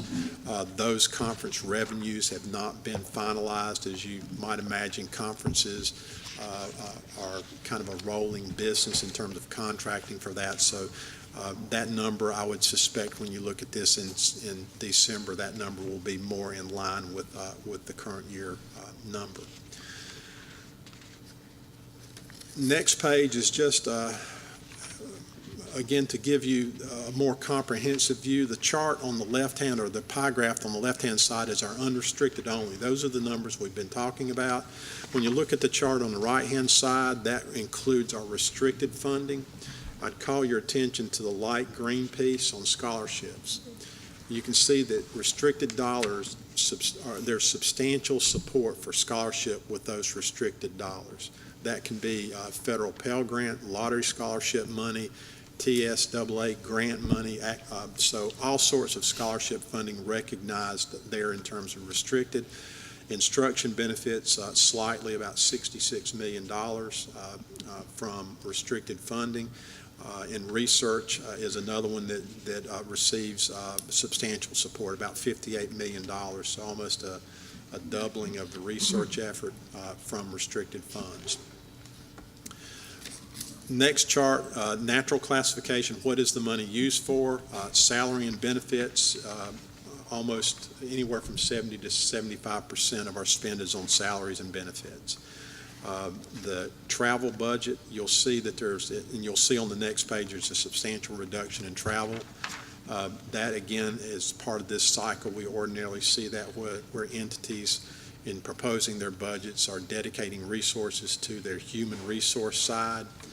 They will pare back their operating budget and pare back their travel budgets in order to not have to basically communicate to their staff that in order to balance our budget, we have to reduce staffing levels, because there's every belief that once contracts for research, those kind of things are finalized, that the funding will be available to replenish travel accounts and operating accounts. Next page is again a table on natural classification. It shows basically no change in the employee benefits, the personnel side, some reduction in the travel, operating, and capital outlay in total. The next chart, transfer activity. We've talked a good bit, at least in various settings, about both our unrestricted E&G funds and our plant funds group. This table shows you planned transfers between unrestricted E&G and various plant funds. The top one there, retirement of indebtedness, there's a $10 million increase there that's largely attributable to the new debt service fees at Tennessee Tech and University of Memphis. Those dollars are deposited or transferred directly to their retirement of indebtedness account.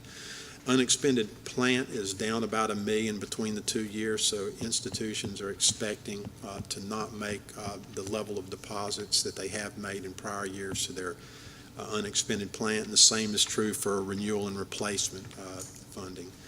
The other number there that is a big number, there's a $2 million difference there. That is the result of one institution. There was a non-recurring transfer that took place from a quasi-endowment back to their operating account that will not recur next year.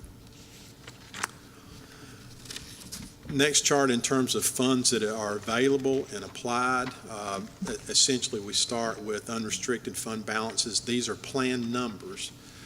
So don't take these as the final numbers. This is where people believe best case they will end up. Invariably, that number is adjusted down by the end of the year. You can see we start at $207 million. We end up at $190 million in terms of ending fund balance. We have a practice where we allow institutions, if they have funds, they can carry them into the next year for the purpose of funding non-recurring expenses. That's largely the reason why you see that $17 million or so reduction in balance information between the 2 years. Next slide, authorized positions. The 17,464 that you see in total,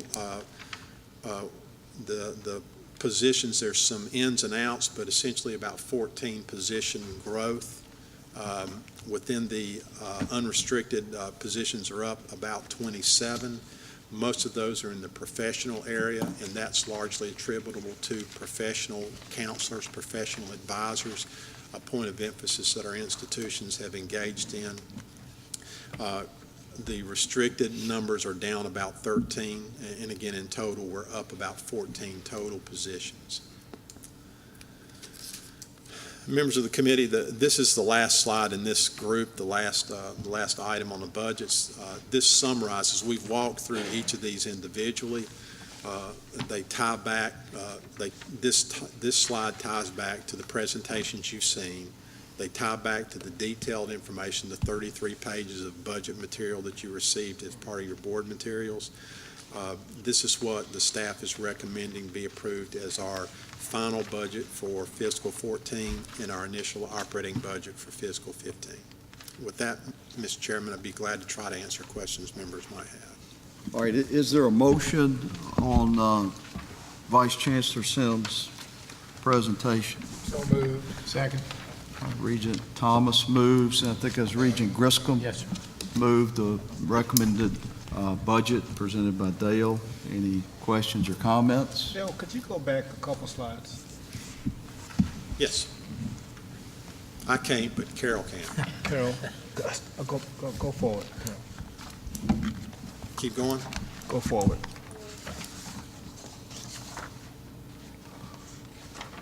All right, thank you.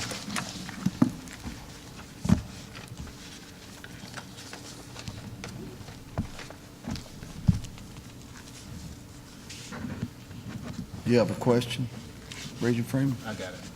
You got it? Any other questions or comments? I think this is a roll call, isn't it? I'm sorry, Regent Roddy.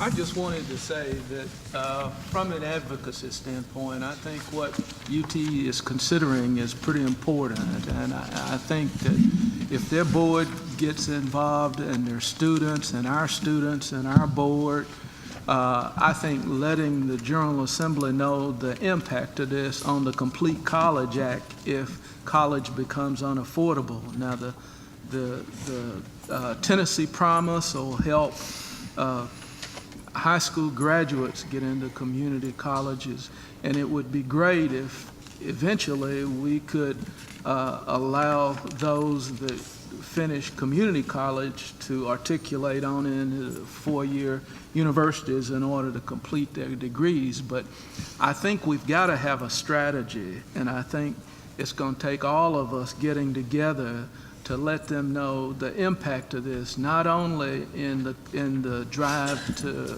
55, but in terms of the impact on this in our state being competitive with other states in regard to having skilled workers and in regards to the affordability of higher education, because I just don't see how Tennessee can unless we have a educated populace and we get to that 55, that's the governor's goal and our goal in the Complete College Act. So I really appreciate John's remarks about that over 5 years we've raised tuition 40%, and we can't continue to do that. So we've got to have a plan, and we've got to have a commitment, just as the drive to 55 that this is an integral part of that, you know, keeping college affordable.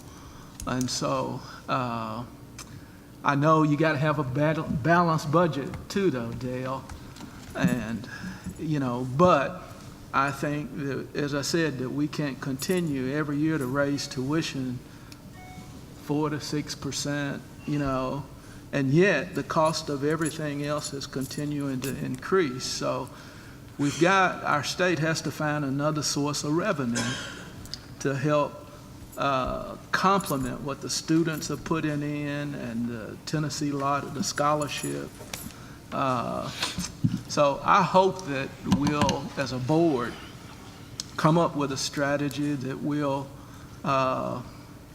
work with UT and with THEC to take to the governor and to the General Assembly some options that next year we'll have another plan. It's a little late, I recognize now, but we've got to find a solution to this and get our General Assembly to fully understand the impact of continued reductions in the state revenue going into higher ed.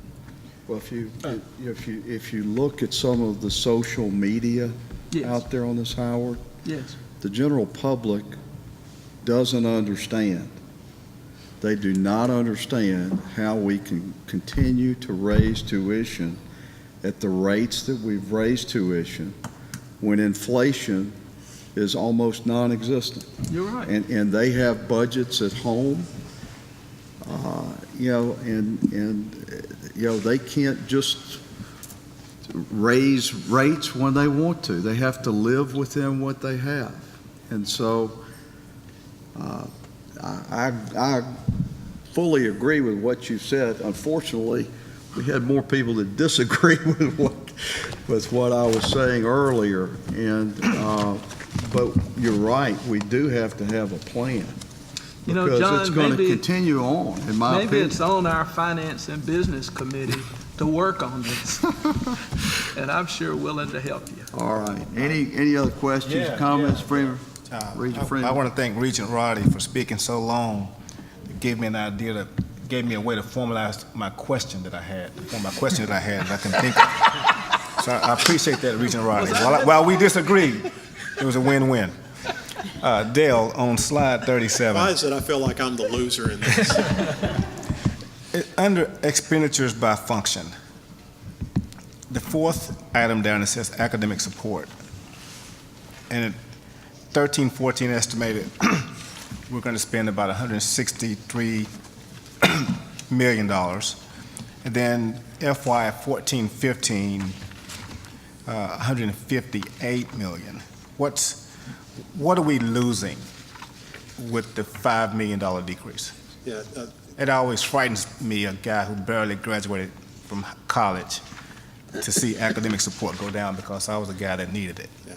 Academic support can include things like libraries, other things like that, academic administration, computer systems, those kind of things. Again, when you look at our HR spend, it remains constant for the period. So if you're looking at how we're spending for purpose, I suspect that what you're seeing there is reductions in travel and reduction in operating costs. But not reduction in counselors. And no, I don't think that that's what you're seeing there. Thank you, Mr. Chair. If I can, but something I neglected to say. Yes, sir. Renee Stewart is a marvel, and her team and the team throughout the system, the finance and other folks. I just want to say thanks to them. This is a difficult process for the committee and the board, and I understand, have an appreciation for that and appreciate the work that y'all do, but I also want to acknowledge that there are lots of people that don't stand up here that you don't see that are really more important than me to the process. Absolutely. Appreciate that, Dale. I knew that, Dale. All right, I already knew that. We're ready to vote. Regent Ferris. Aye. Regent Freeman. Aye. Regent Griscom. Aye. Regent Humphrey. Aye. Regent Roddy. Aye. Regent Thomas. Aye. The motion carries. All right, that's been approved. If there's no further business to come before the committee, we're adjourned. With that, ladies and gentlemen, you down. Daryl gets restless on me, Regent Freeman does. Clearly, what you've seen demonstrated this afternoon in this discussion is that we all share a common desire, a common goal to move our state forward together. And I certainly appreciate the very healthy and respectful discussion we've had here over this past hour and over this long afternoon of some important issues that have come before us. And to Chairman Ferris, thank you for your passion and for the time and thought you have put into this. And as Regent Freeman just said, to Dale and his team for the process that they take us through every year. There is no question but that looking at tuition and maintenance fees, mandatory fees, some of the toughest vote we cast all year. So again, to everyone, to this Finance Committee, a good work this afternoon and a great discussion. To Dr. Siegler and Mr. Johnson and Mr. Hall and Mr. Wills, thank you for joining us. And do any of you have any closing comments for us this afternoon? Thank you. Well, I would definitely like to say a happy birthday to TSU. We're celebrating 102 years. Centennial. Well done. Thank you. That's excellent. Excellent. Mr. Hall, Mr. Wills? Just say I appreciate the opportunity of being here and seeing exactly how the process works as far as I never was involved in this. I just want to say I appreciate the opportunity. Thank you for being here. There's nothing else I want to. We are honored that you shared an important part of your day with us. We know there are many things on your plate, and if your schedule allows tomorrow, we're going to be back here in the morning to start all over again. For our committee members here today, or our committee chairs rather, your committee reports will be at the front desk tonight at the hotel when we return from dinner. This afternoon, it is almost evening actually, but our committee reports and the materials for tomorrow's meeting will be on the TBR app here in just a little bit. And tomorrow morning, we will be treated to a special presentation by Dr. Glover. Is she still here? There she is. Do you have any announcements for us this afternoon? They're in your beautiful TSU blue.